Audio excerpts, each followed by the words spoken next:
Story जहां शब्द बोलते हैं और कहानियां जी उठती हैं। सारे लोग मान को देख रहे थे जिसके चेहरे पर दर्द की लकीरें खींच गई थी। मोनिका उसके पास जाते हुए गुस्से से बोली, क्या कर रही हो तुम, छोड़ो मेरे बेटे को। तारा ने मान के हाथ पर अपनी पकड़ मजबूत करते हुए कहा, आपका बेटा खुद को कुछ ज्यादा ही इंटेलिजेंट समझता है, मुझसे तारा सूर्यवंशी से पंगा लेने चला है। ये कहते हुए उसने मान का हाथ झटक दिया। तारा गुस्से में नहीं थी पर उसकी आवाज़ कोल्ड हो गई थी। उसके चेहरे से उसकी मासूमियत फिलहाल छूमंतर हो चुकी थी। मान अपने हाथ को सहलाने लगा था। उसके हाथ पर लाल निशान बन चुका था। महक की नज़रें भी मान पर थी। उसे मान के लिए फिक्र होने लगी थी। वही राम के होठों पर मुस्कान आ गई थी। उन्हें मान एक आंख भी नहीं भाता था। वो बोले, मिस तारा, अभी मान ने क्या कहा? आप उसकी वाइफ है पर आप कह रही है कि उसे कोई गलतफहमी हो रही है, जरा इस बात को क्लियर करेगी आप? तारा ने उनकी बातों पर हाँ में सिर हिलाया तो मान हल्के गुस्से से बोला, मुझे कोई गलतफहमी नहीं हुई है तारा, तुम भूल रही हो, कल शाम को ही तुमने हमारे शादी के पेपर्स पर साइन किया था।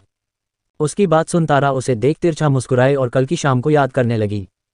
फ्लैशबैक, कैसी है आप लिटिल डेविल? कहते हुए मान तारा के सामने वाली चेयर पर बैठा तो तारा अपने पैर पर दूसरे पैर को रखते हुए बोली, काफी ब्रेव है आप मिस्टर मान कपाड़िया, ये जानते हुए भी कि तुम्हारे सामने लिटिल डेविल बैठी है तुम मुझसे इस तरह से बात करने की हिम्मत कर रहे हो।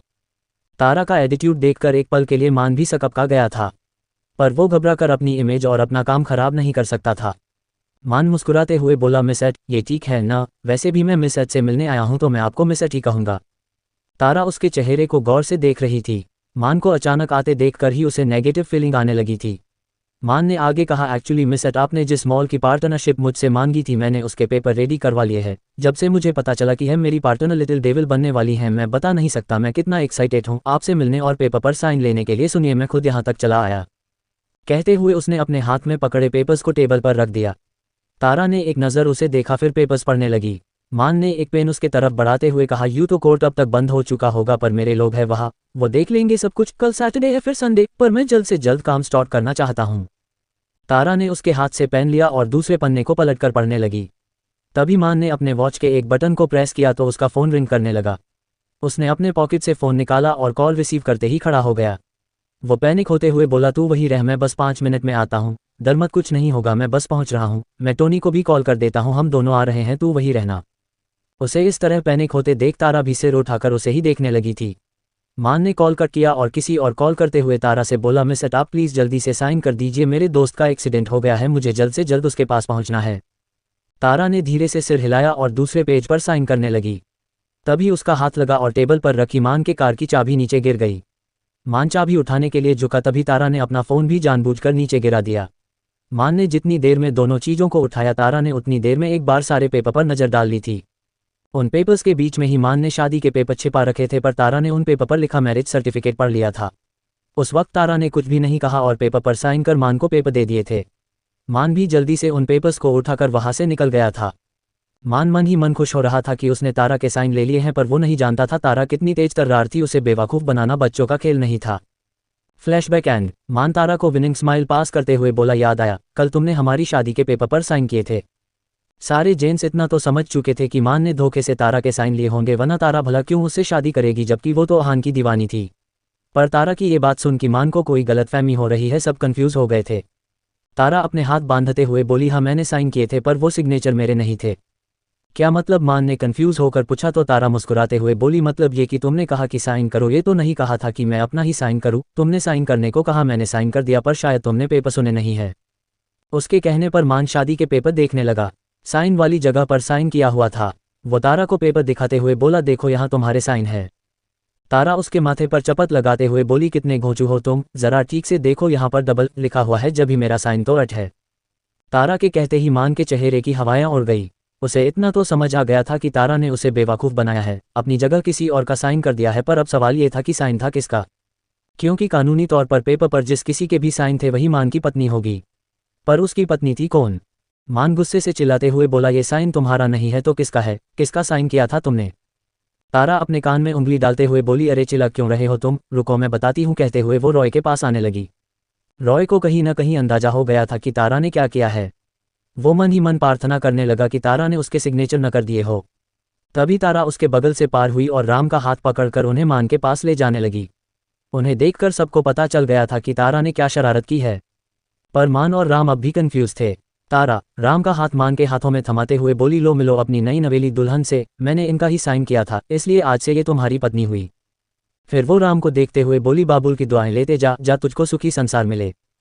तारा ने इतना गाया ही था कि रॉय के साथ वर्षा और रिमी की भी हंसी छूट गई।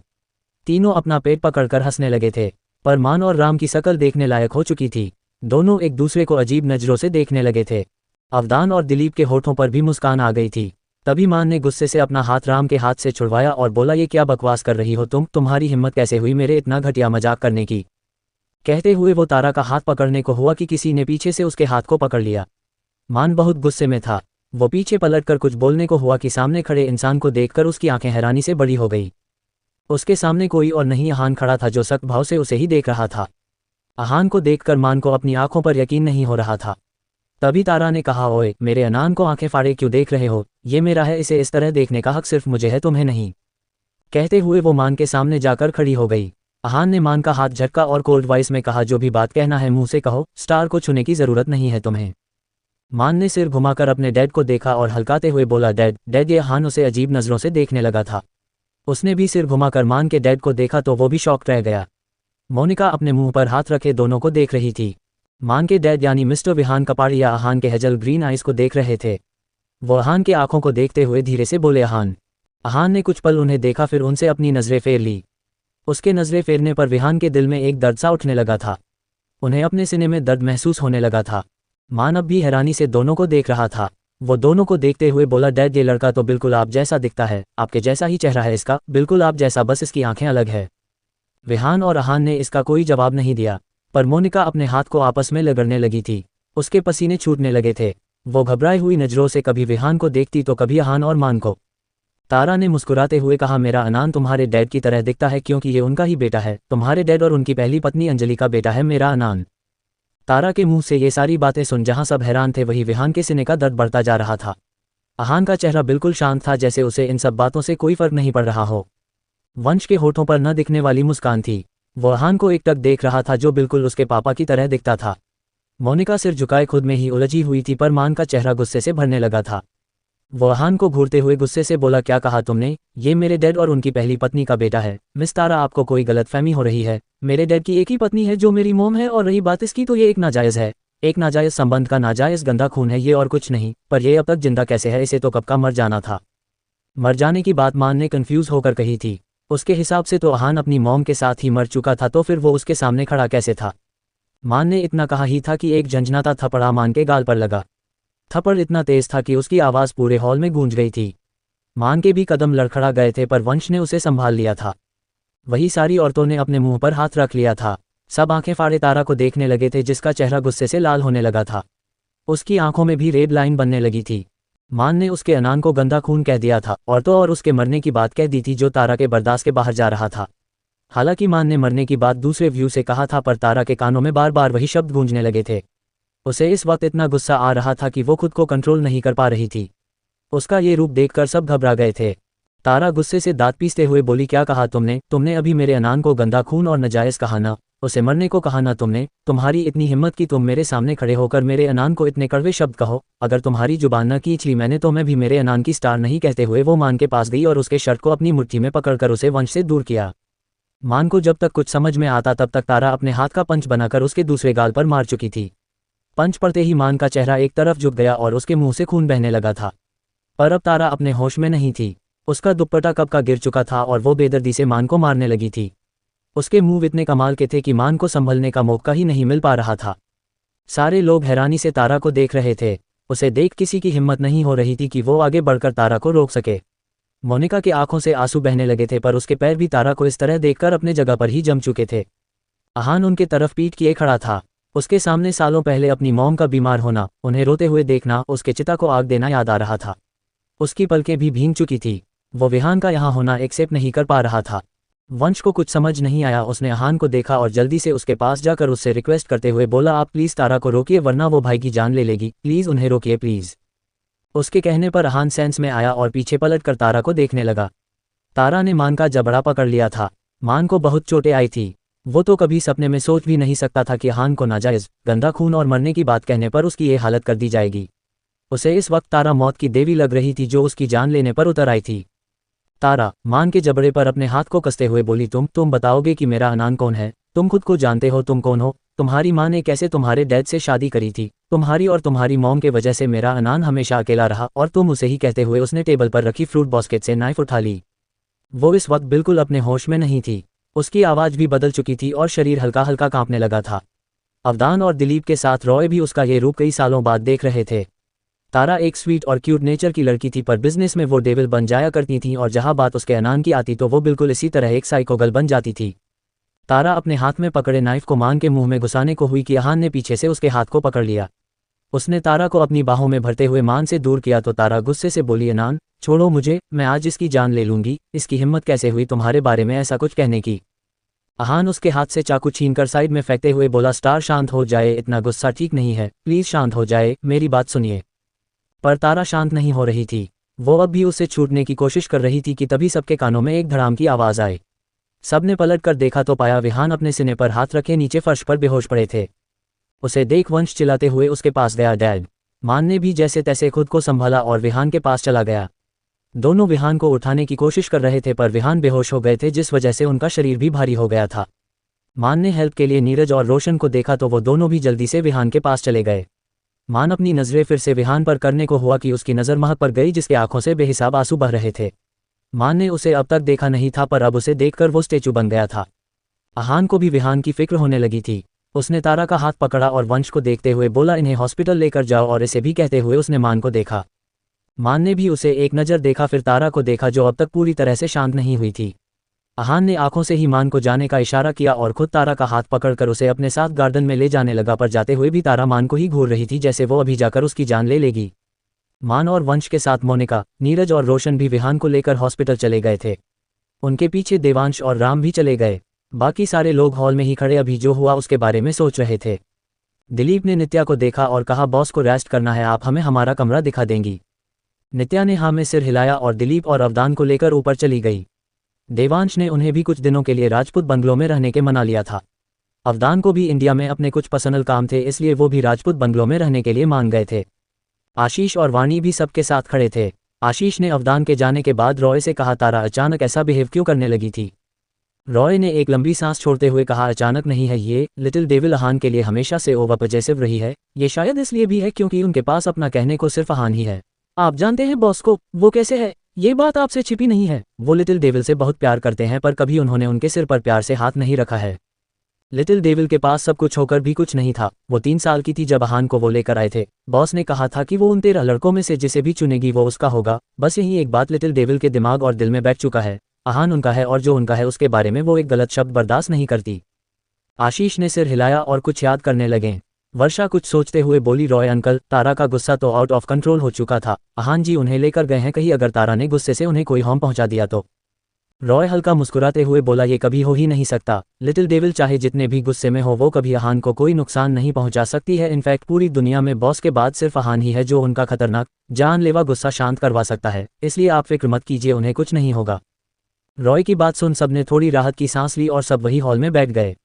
महक को मान की चिंता हो रही थी। वो उसके पास जाना चाहती थी, पर वो जाती भी तो किस हक से, इसलिए वो अपने दिल को संभालते हुए वही सबके साथ बैठी रही। नैन्सी कुछ सोचते हुए बोली, मान ने कुछ और व्यू से मरने वाली बात कही थी ना? उन्हें देखकर लग रहा था जैसे वो अहान को देखकर अपनी आंखों पर यकीन नहीं कर पा रहा हो। रॉय ने उसकी बात पर कुछ नहीं कहा, पर अब उसके मन में भी कुछ सवाल उठने लगे थे जिनके जवाब फिलहाल मिलना मुश्किल था। अहान तारा को अपने साथ गार्डन में ले आया था। तारा अपना हाथ छुड़वाते हुए बोली, अनान हाथ छोड़ो हमारा, हमें उसे और पिटना है। अनान। उसका गुस्सा अब भी पूरी तरह से शांत नहीं हुआ था। अहान ने उसे दीवार से लगाया और उसके सामने खड़ा होकर उसकी आंखों में देखते हुए बोला, स्टार, इतनी सी बात पर इतना गुस्सा होने की क्या जरूरत है? वो लड़का मर सकता था तो मर जाए, मैं उसकी जान ही तो लेना चाहती थी। और इतनी सी बात से क्या मतलब तुम्हारे कान खराब हो चुके हैं क्या? उस मान कपाड़िया ने तुम्हें कैसे कैसे शब्द कहे? उसने कुछ भी गलत नहीं कहा, मैं हूं नाजायज। अहान ने जैसे ही कहा तारा चुप होकर उसे देखने लगी। अहान ने एक गहरी सांस ली और तारा को समझाते हुए कहा, स्टार, मैं एक नाजायज ही हूँ। माँ की शादी मिस्टर कपाड़िया से कभी नहीं हुई थी, मैं बस एक गलती हूँ या उनके। कहते हुए अहान के शब्द उसके गले में अटक गए थे। उसकी सांसें भारी होने लगी थी। जो दर्द उसने इतने सालों से अपने सीने में छिपा रखा था आज वो उबाल खाने लगा था। वो अपने इमोशन कंट्रोल नहीं कर पा रहा था। अहान अपने 2 उंगलियों से अपना माथा सहलाते हुए तारा के तरफ पीट कर खड़ा हो। वो तारा के सामने रोना नहीं चाहता था, पर तारा ने उसके नम आंखों से देख लिया था। वो अहान के सामने गई और उसके सीने से लग गई। वो धीरे धीरे अहान के पीठ को थपकी देने लगी थी। अहान के हाथ हवा में झूल रहे थे, पर कुछ पल बाद उसने भी अपने हाथ तारा के कमर पर रख दिए। तारा लगातार उसके पीठ को थपकी दे रही थी, जिससे अहान को थोड़ी राहत मिलने लगी थी। आज पहली बार उसने अपना दर्द तारा के सामने शो किया था और तारा भी एक अच्छी पार्टनर की तरह उसे शांत करवा रही थी, उसे दिलासा देते हुए उसके दिल को सुकून पहुंचा रही थी। अहान की आंखें खुद ब खुद बंद हो गई और उसकी पकड़ तारा के कमर पर कसने लगी। उसके आंखों के सामने एक बार फिर से सालों पहले का गुजरा हुआ दर्द आने लगा था। तारा ने जब उसके मजबूत पकड़ को खुद पर महसूस किया तो उसने अहान के सीने से सिर हटाकर उसके चेहरे को देखने लगी। अहान ने भी आंखें खोली और अपनी हेजल ग्रीन आईज से तारा के ब्लू आई में देखने लगा। तारा की नीली आंखों में कुछ जादू सा था जो हर बार अहान को अपनी तरफ खींचता था, और इस एक्सप्रेशन से बचने के लिए ही अहान हमेशा उसकी आंखों में देखने से खुद को रोकता था। पर आज जब वो तारा की आंखों में देखने लगा तो हर बार की तरह वो खुद को भूलने लगा और तारा की नीली समंदर सी आंखों में खोने लगा।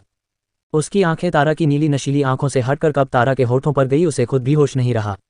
वो इंटेंस नजरों से तारा के होठों को देखने लगा था, पर उसके कुछ करने से पहले ही तारा अपने टो के सहारे उठी और अहान के होठों को छू लिया।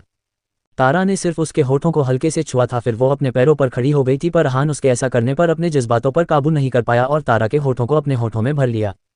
तारा की आंखें बड़ी हो गई थी, वो अहान के किस करने से शॉक्ड रह गई थी। उसे नहीं लगा था कि अहान उसे इस तरह से किस करेगा, पर अहान अपने सेंस में नहीं था। उसे किसी के साथ की जरूरत थी जिसे तारा पूरा कर रही थी। अहान को महसूस करते हुए तारा की आंखें बंद हो गई और शांत किसी गुड़िया की तरह अहान के बाहों में खड़ी रही। अहान उसे सॉफ्ट किस कर रहा था। कुछ पल बाद वो उससे दूर हुआ और तारा के चेहरे को देखने लगा। उसके दूर होने पर तारा ने अपनी आंखें खोलकर उसे देखा तो अहान उसके पूरे चेहरे को देखते हुए बोला, आपने ये जादू कहाँ से सीखा? आप अभी मुझे दिलासा दे रही थी ना? तारा मुस्कुराते हुए बोली, तुमसे ही तो सीखा है अनान, तुम भी तो ऐसे ही मेरी पीठ थपथपाते हो ना, और फिर मैं शांत हो जाया करती हूँ, इसलिए मैंने भी तुम पर यही ट्राई किया। अहान ने कुछ पल उसकी आंखों में देखा, फिर कहा, स्टार मेरी एक बात मानेगी आप? तारा ने हाँ में सिर हिलाया तो अहान ने रिक्वेस्ट करते हुए कहा, आप प्लीज़ उस लड़के को कोई नुकसान नहीं पहुंचाना, उसे कुछ मत करना आप। अहान की रिक्वेस्ट सुनकर एक बार फिर से तारा का चेहरा गुस्से से भरने लगा था। वो हल्के गुस्से से बोली, तुम्हें उसकी फिक्र हो रही, उस लड़के की जिसने तुम्हें इतना कुछ कह दिया? अहान ने उसके कमर पर से अपने हाथ हटाए और उससे 2 कदम पीछे होते हुए बोला, मैंने मॉम से वादा किया था स्टार, मैं कभी उन लोगों को कोई नुकसान नहीं पहुंचाऊंगा। मैं नहीं चाहता मेरी वजह से उनकी जिंदगी में तुम्हारी वजह से कुछ नहीं हो रहा है, ये सब उसकी गलती है। तारा ने कहा तो अहान ने कहा, जिसकी भी गलती हो मुझे फर्क नहीं पड़ता इन सब से, बस आप मेरी एक बात मान जाए, मैं भी तो आपकी सारी बातें मानता हूं ना। तारा ने इसका कोई जवाब नहीं दिया। वो अहान के तरफ पीठ करके खड़ी हो गई। अहान ने फिर से उससे मान को छोड़ देने की रिक्वेस्ट की तो इस बार तारा कुछ सोचकर बोली, ठीक है, मैं मान की जान नहीं लूंगी, कहकर वो पैर पटकते हुए वहां से चली गई। अहान ने उसके जाने के बाद अपनी आंखें बंद कर ली। उसके दिमाग में विहान के साथ साथ तारा भी घूमने लगी थी। उसने अभी तारा को किस किया था जो शायद उसे नहीं करना चाहिए था। तारा अंदर हॉल में आई तब तक नित्या भी नीचे आ चुकी थी। नैन्सी ने उसका दुपट्टा उठाया और उसके तरफ बढ़ाया। दुपट्टे को देखकर तारा को अहान की कहीं बात याद आई। वो उसके हाथ से दुपट्टा लेते हुए बोली, थैंक यू, पर आप कौन है? नैन्सी तो कुछ पल तारा को देखती रह गई थी। तारा अब बिल्कुल नॉर्मल होकर बात कर रही थी। नैन्सी पलके झपकाते हुए बोली, मैं आपकी होने वाली भाभी हूँ। ओह, मैं नहीं जानती थी आपको, मुझे मेरा रूम दिखाएगा, मुझे चेंज करना है, ये सूट में अजीब सी फीलिंग आ रही है, फिर हॉस्पिटल भी जाना है मुझे। तारा के कहने पर वर्षा उसे अपने साथ ऊपर ले गई। उसके जाने के बाद रिमी ने नित्या और दिशा से कहा, तारा हॉस्पिटल जाकर अगर फिर से मान को कूटने लगी तो? रॉय ने कहा, नहीं ऐसा नहीं होगा, मैं अहान को भी उनके साथ भेज देता हूँ, वो उन्हें संभाल लेगा। वो बंगलो से बाहर निकलकर गार्डन में जाने लगा कि उसका फ़ोन रिंग किया। उसने आवाज़ सुनकर अपने पॉकेट से फ़ोन निकाला, पर जैसे ही कॉल रिसीव करने को हुआ कि कोई आकर उसके ऊपर गिर गई। रॉय नीचे और एक लड़की उसके ऊपर थी। गिरते ही रॉय की एक चीख निकल गई, आह मम्मी। रॉय नीचे पड़ा दर्द से तड़प रहा था। वो कराहते हुए बोला, उई माँ, मेरी कमर टूट गई मेरी कमर, अब तक तो मेरी शादी भी नहीं हुई है, अब मैं अपनी बीवी को क्या कहूँगा? उसके पीठ पर जोरों की लगी थी जिसके वजह से उसे दर्द होने लगा था, पर जैसे ही उसकी नज़र अपने ऊपर गिरी लड़की के चेहरे पर गई उसका सारा दर्द छूमंतर हो गया। वो मुंह खोले उस लड़की को देखते हुए मन में बोला, ये तो वही सुंदर लड़की है, मेरी फर्स्ट डेट वाली, पर ये यहाँ क्या कर रही है? कहीं मुझे ढूंढते हुए तो नहीं आ गई ये? रॉय उस लड़की को देखते हुए खुद में ही ख्याली पुलाव पकाने लगा था। वही उस लड़की ने भी रॉय को देखा, फिर धीरे से उसके ऊपर से हटकर साइड हो गई। वो खड़ी होकर अपने कपड़े ठीक करते हुए बोली, सॉरी, हम थोड़ा जल्दी में थे, सॉरी। कहते हुए उसने एक बार रॉय को देखा, फिर बंगलो के अंदर चली गई। रॉय अब भी नीचे लेटा हुआ था, बस उसका हाथ अब अपने दिल पर आ गया था। वो खुले आसमान को देखते हुए बोला, क्या सच में गॉड जी मुझे मेरी सोलमेट मिल गई? कहीं यही तो वो नहीं जिसका मुझे इंतजार था? वो ऊपर खुले आसमान को देखते हुए खुद में ही बड़बड़ाए जा रहा था। तभी उसके आंखों और आसमान के बीच दिलीप का गुस्से से भरा चेहरा आया। दिलीप को अचानक देखकर रॉय जल्दी से खड़ा हो गया। वो अपने कपड़े ठीक करते हुए बोला वो मैं वो। बकरी मत बनो तुम, यहाँ सोकर क्या रहे थे तुम और किससे बातें कर रहे थे? दिलीप ने उसे घूरते हुए कहा तो रॉय जबरदस्ती अपने दांत दिखाते हुए कहा वो मैं तो बस यूं ही। हाँ वैसे मैं आहान के पास जा रहा था, क्या आप भी उसके पास ही जा रहे हों? दिलीप ने उसे घूरते हुए हाँ में सिर हिलाया जाने को पलट गए। उन्हें जाता देख रॉय ने जैन की सांस ली। वो दरवाजे की तरफ देखते हुए बोला मेरी सोलमेंट कहाँ चली गई? मुझसे मिलने ही आई थी ना? तुम्हें आना नहीं है क्या? दिलीप ने बिना पलटे कहा तो रॉय जल्दी से उनके पास जाते हुए बोला आना है कहते हुए वो जल्दी से दिलीप के पास चला गया। दोनों गार्डन में आए तो उनकी नज़र बेंच पर बैठे आहान पर गई। आहान अपना सिर नीचे झुकाए बैठा हुआ था। दोनों ने अपने कदम उसके तरफ बढ़ाया कि दिलीप का फ़ोन रिंग किया। फ़ोन रिंग की आवाज़ सुनकर दिलीप अपने पॉकेट से फ़ोन निकालते हुए बोले तुम चलो मैं आता हूँ। रॉय ने सिर हिलाया और आहान के पास चला गया। वो जाकर आहान के सामने खड़ा हुआ तो आहान की नज़रें उसके जूतों पर गई। उन जूतों को देखकर उसके होठों पर छोटी सी मुस्कान आ गई। वो इन जूतों को अच्छे से पहचानता था। उसने सिर उठाकर रॉय को देखा जो छोटी सी मुस्कान लिए उसे ही देख रहा था, पर जैसे ही उसकी नज़रें आहान के लाल होठों पर गई उसने अपने मुंह पर हाथ रख लिया। आहान ने उसे ऐसा करता देखा तो उससे पूछा क्या हुआ आपको? रॉय ने जल्दी से दिलीप को देखा जो अपने फ़ोन में देखते हुए उनके पास ही आ रहे थे। उन्हें देख रॉय ने जल्दी से अपना रुमाल निकाला और आहान को देते हुए बोला इससे जल्दी से अपने होठों को साफ करो, तुम्हारे पूरे होठों पर लिटिल डेविल की रेड लिपस्टिक लगी हुई है। रॉय की बात सुनते ही आहान की आंखें बड़ी हो गई। उसने जल्दी से उसके हाथ से रुमाल लिया और अपने होठों को साफ करने लगा। रॉय दिलीप को देखते हुए बोला जल्दी कर भाई वरना तेरे साथ साथ मुझे भी बॉस यहीं इसी स्विमिंग पूल में फेंक देंगे। आहान ने जल्दी से अपने होठों को साफ किया और रुमाल अपने पीछे छिपाते हुए खड़ा हो गया। उसी वक्त दिलीप ने भी सिर उठाकर उसे देखा। उन्हें आहान थोड़ा अजीब लगा था पर उन्होंने उस पर ज़्यादा ध्यान नहीं दिया और अपने पॉकेट में फ़ोन रखते हुए बोले आहान लिटिल डेविल हॉस्पिटल जा रही है, तुम भी उनके साथ जाओ। आहान ने उन्हें ऐसा देखा जैसे कह रहा हो मैं भी जाओ, आप जानते हुए भी मुझे क्यों भेज रहे हो? दिलीप ने उसकी बात समझ ली थी। वो स्टिक होते हुए बोले लिटिल डेविल तुम्हारी जिम्मेदारी है आहान, तुम अपनी पर्सनल लाइफ के प्रॉब्लम के वजह से अपने काम को इग्नोर नहीं कर सकते। आहान ने आंखें झुकाते हुए हाँ में सिर हिलाया तो दिलीप एक नज़र रॉय को देखकर वहां से चले गए। उनके जाने के बाद रॉय फट से बेंच पर बैठते हुए बोला बच गए वरना पता नहीं क्या हो जाता। आहान ने उसे रुमाल रिटर्न किया और खुद उसके बगल में बैठते हुए बोला थैंक यू आपने बचा लिया। रॉय ने कुछ पल उसके चेहरे को देखा फिर हल्का मुस्कुराते हुए बोला तुम इतना क्यों सोचते हो, मान क्यों नहीं जाते, तुम्हारे दिल में लिटिल डेविल बसती है। आहान ने एक नज़र उसे देखा पर उसकी बातों का कोई जवाब नहीं दिया। कुछ पल खामोश रहने के बाद आहान ने कहा आपको भी पता था क्या मिस्टर कपाड़िया के बारे में? रॉय बेंच पर पसरते हुए बोला उस दिन न्यूयॉर्क में उस आदमी के थ्रू हमें तुम्हारे बारे में पता चला था, उसके बाद लिटिल डेविल ने तुम्हारी पूरी जन्म कुंडली निकलवा ली थी। आहान कुछ पूछने को हुआ कि पीछे से तारा आते हुए बोली अनान हम रेडी है चले। आहान और रॉय ने पीछे पलटकर तारा को देखा। तारा उनके पास आई तो आहान ने कहा आप वहाँ क्यों जाना चाहती हैं, वहाँ जाकर आप फिर से उस लड़के को मारेगी तो नहीं ना? तारा अपने हाथ बांधते हुए बोली मैं वहाँ अपने फादर इन लॉ से मिलने जा रही हूँ और बात रही उस लड़के यानी मान की तो मैंने कहा है ना मैं उसकी जान नहीं लूंगी, अब चलो हम लेट हो रहे हैं। आहान ने हेल्प के लिए रॉय को देखा। वो तारा को लेकर हॉस्पिटल नहीं जाना चाहता था पर रॉय ने इसके उलट उसे जाने का इशारा किया। आहान ने सिर हिलाया और उठकर खड़ा हो गया। रॉय भी खड़ा होकर बंगलों के अंदर जाने को हुआ कि तारा ने उसे घूरते हुए कहा ओए अंकल आप कहाँ चले, आप भी हमारे साथ हॉस्पिटल जा रहे हैं। रॉय को अपनी डेट वाली लड़की से मिलना था इसलिए वो अपने दांत चमकाते हुए बोला लिटिल डेविल मैं जाकर क्या करूंगा वहाँ, आप जाओ ना आहान के साथ, मैं बहुत थक चुका हूँ, मुझे थोड़ा रेस्ट करने दीजिए। तारा आंखें छोटी कर उसे घूरते हुए बोली अंदर सारी लड़कियां आपसे बहुत छोटी है और कोई भी सिंगल नहीं है इसलिए आपका यहाँ रुकने का कोई फायदा नहीं, आप चलो हमारे साथ वरना कार कौन ड्राइव करेगा? रॉय ने आहान को देखा जो कुछ ठीक नहीं लग रहा था इसलिए वो तारा को कहने को हुआ कि कार वो ड्राइव कर ले, पर फिर उसे याद आया कि तारा की ड्राइविंग कैसी है। ये लड़की कभी भी कार धीरे ड्राइव नहीं करती थी, उसे हवा से बातें करना पसंद था। रॉय मुंबई के रास्तों को जानता था इसलिए मजबूरन उसने सिर हिलाया और कार के पास जाने लगा। तारा और आहान भी कार में बैठ गए थे। रॉय ने कार स्टार्ट करते हुए बंगलों को देखा और कहा मेरी सोलमेंट कहीं जाना मत तुम, मैं बस यूं गया और यूं आया, यहीं रहना, मेरा वेट करना। उसने कार बंगलों से बाहर निकाली और हॉस्पिटल के तरफ कार मोड़ दी। विहान अंदर वार्ड में थे। डॉक्टर उनका चेकअप कर रहे थे पर अब वो खतरे से बाहर थे। मान की मरहम पट्टी कर दी गई थी। सारे लोग विहान के वार्ड के बाहर खड़े थे, डॉक्टर का वेट कर रहे थे। मोनिका का रो रोकर बुरा हाल हो चुका था। वंश उसे संभाल रहा था। तभी सबके कानों में कदमों की आवाज़ आई। सबने सिर घुमाकर देखा तो सब सीधे खड़े हो गए। सामने से तारा, आहान और रॉय आ रहे थे। तारा उनके बीच में और उनसे थोड़ी आगे चल रही थी। उसके चेहरे पर कोई भाव नहीं था। उसने ब्लैक स्ट्रेट पैंट और वाइट शर्ट पहन रखा था। पैरों में ब्लैक हील्स थी और गले में ब्लू स्टार लॉकेट। बाल खुले थे और दोनों तरफ से कंधों से होते हुए आगे की तरफ थे। इस वक्त तारा का ऑरा ही कुछ और कतई जहर वाला लग रहा था। आहान ने मान को देखा जो उसे ही देख रहा था। मान को देखते ही उसके कदम रुक गए और वो उनसे थोड़ी दूरी पर ही रुक गया। रॉय ने उसे देखा तो वो भी उसके साथ खड़ा हो गया। तारा मान के पास जाने लगी कि मोनिका जल्दी से जाकर मान के सामने खड़ी हो गई। उसे डर था कि कहीं तारा फिर से मान को पीटने न लगे। उसकी इस हरकत पर तारा के चेहरे पर एक कातिलाना मुस्कान आ गई। वो आकर मोनिका के ठीक सामने खड़ी हो गई और उसके आंखों में देखने लगी। मोनिका की आंखों में इस वक्त सिर्फ डर दिख रहा था।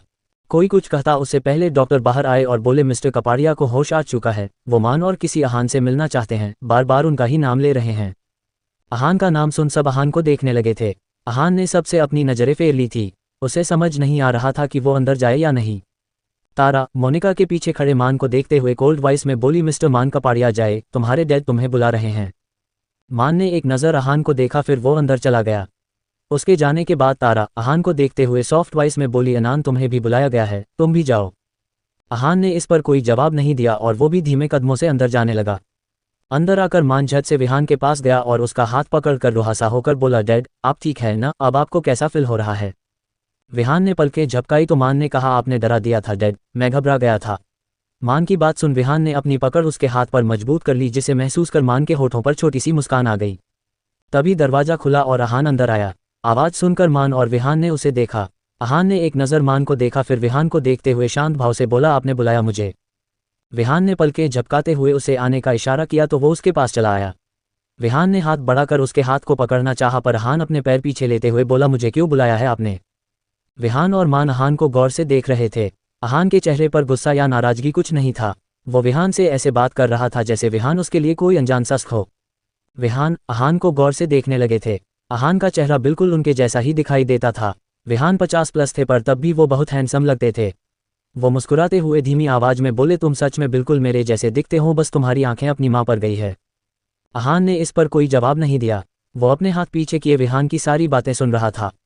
तभी डोर खुला और मोनिका रोते हुए अंदर आई। वो सीधे आकर विहान के सीने से लगकर रोने लगी थी। उसके पीछे पीछे रोकते हुए वंश भी अंदर आ गया था। वो मोनिका को विहान से दूर करते हुए बोला मॉम डैड अब ठीक है, आप रो क्यों रहे हो। तभी पीछे से तारा ने कहा रोकर क्यों, अपने पति को दोबारा हार्ट अटैक दे रही है आपका रोना सुनकर मुर्दे भी कहीं जिंदा न हो जाए। तारा की बात सुन विहान और वंश के होठों पर मुस्कान आ गई थी, पर अहान और मान बिल्कुल एक्सप्रेशन लेस खड़े थे। मोनिका ने अपने आंसू पोंछते हुए बोली आप अब ठीक है ना। विहान ने कहा हाँ मैं अब ठीक हूँ। फिर वो वंश को देखते हुए बोले वंश तुम अपने बड़े भाई से मिले, अहान तुम्हारा और मान का बड़ा भाई है। वंश ने एक क्यूट सी स्माइल अहान को पास की और कहा हेलो मैं वंश, हम मॉल में मिले थे। अहान ने धीरे से हाँ में सिर हिलाया तो मोनिका ने चौंकते हुए कहा तुम मिल चुके हो इससे। वंश सिर झुकाते हुए बोला हाँ मैं वो उस दिन मॉल गया था तभी इन्हें देखा था। तो बताया क्यों नहीं, मोनिका ने हल्के गुस्से से कहा। तो वंश ने कहा मैं डैड के लौटने का वेट कर रहा था। कहते हुए उसने हेल्प के लिए विहान को देखा तो विहान ने कहा मोनिका इन बातों को छोड़ो, मुझे मेरा बेटा वापस मिला है तो मुझे खुश तो होने दो। तारा आंखें छोटी करते हुए बोली आप कुछ ज्यादा ही खुश नहीं हो गए मेरे अनान से मिलकर, इतने खुश हो गए कि खुशी के वजह से हार्ट अटैक ही आ गया आपको। पीछे से बाकी सब भी अंदर चले आए।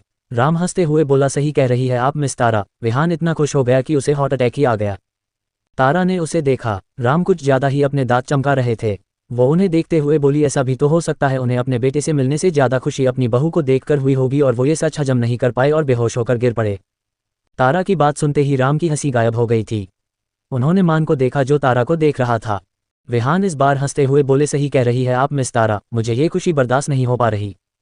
सबके होठों पर मुस्कान आ गई थी। सब हंसना चाहते थे पर वो जगह हंसने वाली नहीं थी। राम मुंह बनाते हुए बोले मेरी पत्नी है, मैं शादीशुदा हूँ। तारा ने झट से कहा हाँ तो पति नहीं था ना, पर अब आपके पास पति भी हो गया। क्यों मान कपाड़िया, तुम्हें शादी करने की बहुत जल्दी थी ना, देख लो अपनी पत्नी को, अभी से नखरे दिखा रहे हैं ये। वैसे अब मिस्टर कपाड़िया ठीक है तो तुम्हें भी अपना हुलिया ठीक करना चाहिए। आखिर आज तुम्हारी फर्स्ट नाइट है, सुहागरात ऐसी शकल लेकर मनाओगे क्या। नीरज और रोशन के साथ वंश को भी बहुत हंसी आ रही थी पर वो लोग हंस नहीं रहे थे, पर रॉय तो रॉय था। वो अपना पेट पकड़कर जोर जोर से हंसने लगा था। राम ने उसे घूर कर देखा फिर विहान से बोला आपको रेस्ट करना चाहिए, डॉक्टर ने कहा है कि आपको प्रॉपर रेस्ट करने की जरूरत है, हम चलते हैं। विहान ने हाँ में सिर तो सब जाने को पलट गए पर तभी वो तारा को रोकते हुए बोले मिस तारा। तारा अपना नाम सुनकर रुक गई और पलटकर विहान को देखने लगी। विहान ने एक नज़र अहान को देखा फिर तारा को देखते हुए बोले एक सवाल का जवाब देती जाए, अहान और आपका क्या रिश्ता है। विहान के सवाल करने पर सब तारा के जवाब का इंतजार करने लगे। तारा ने अहान को देखा जो उसे ही देख रहा था। तारा ने अपने हाथ बांधे और विहान को देखते हुए एटीट्यूड से बोली आपका बेटा मेरा है, मेरा अनान और रिश्ता तो हमारा रिश्ता आसमान में आए चांद और तारे की तरह है। आप जानते ही होंगे चांद के साथ हमेशा एक तारा तो होता ही है, बस वैसे ही हम दोनों हमेशा साथ है। विहान और बाकी सब तारा का जवाब सुनकर मुस्कुराने लगे थे। पर अहान के चेहरे पर अब भी कोई भाव नहीं था। वो बेचारा तो अपनी ही उड़ेल बुन में था। विहान ने उसे गौर से देखते हुए आगे कहा, पर कभी कभी चांद तारे साथ नजर नहीं आते।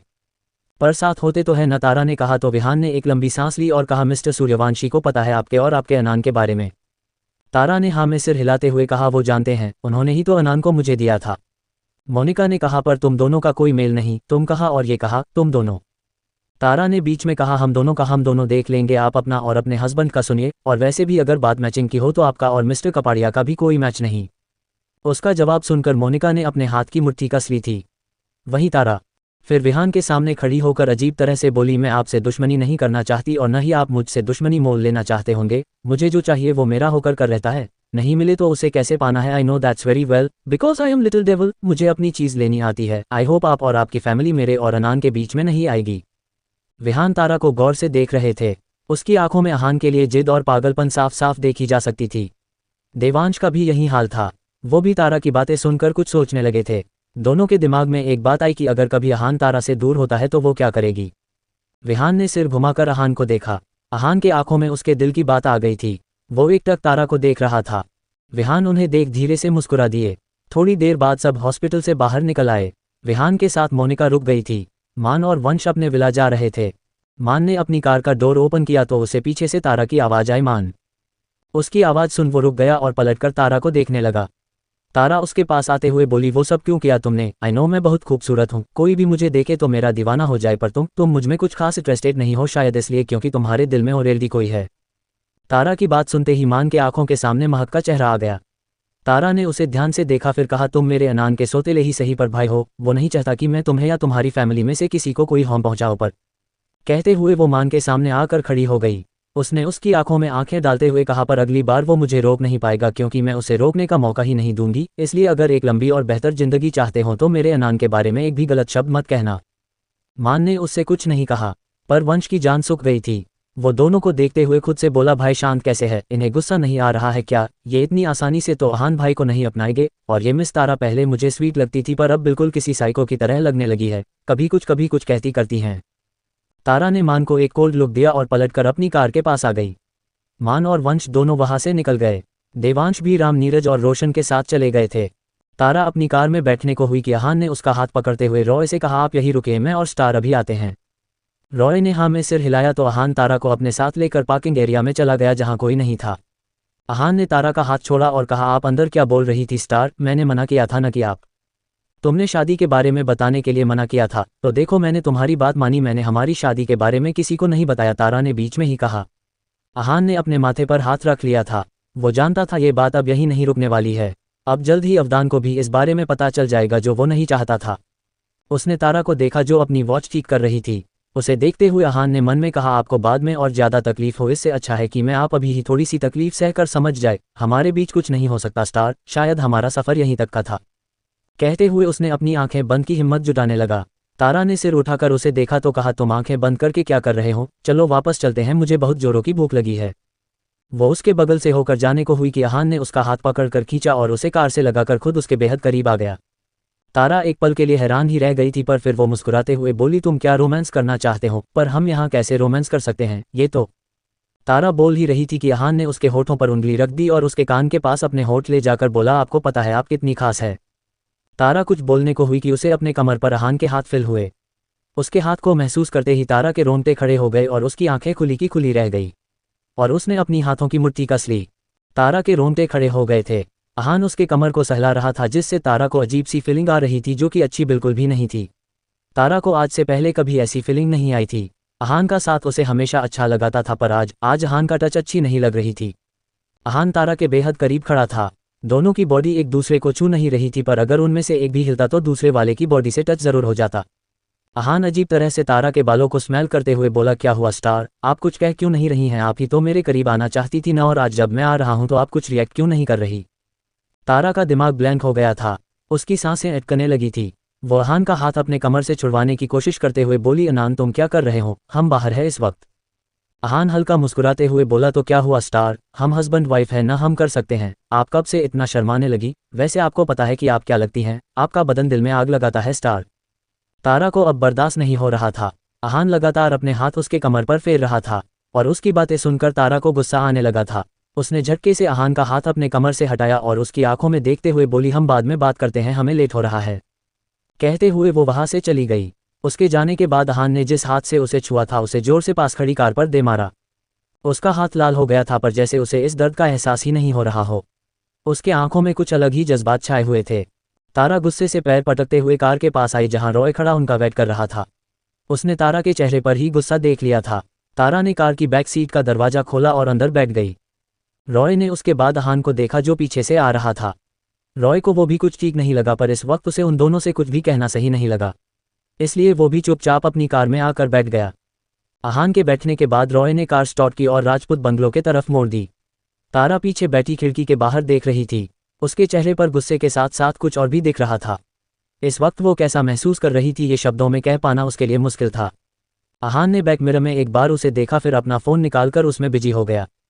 देवांश और बाकी सब बंगलो लौट चुके थे। हॉस्पिटल में जो भी हुआ था रोशन ने सबको सब कुछ बता दिया था। उनके आने के बाद महक भी वहां से चली गई थी पर नैन्सी और रिमी अब भी सबके साथ बैठी सबसे बातें कर रही थी। नीरज की नज़र रह रहकर नैन्सी पर जाकर अटक रही थी जिसे रिमी और रोशन दोनों देख रहे थे।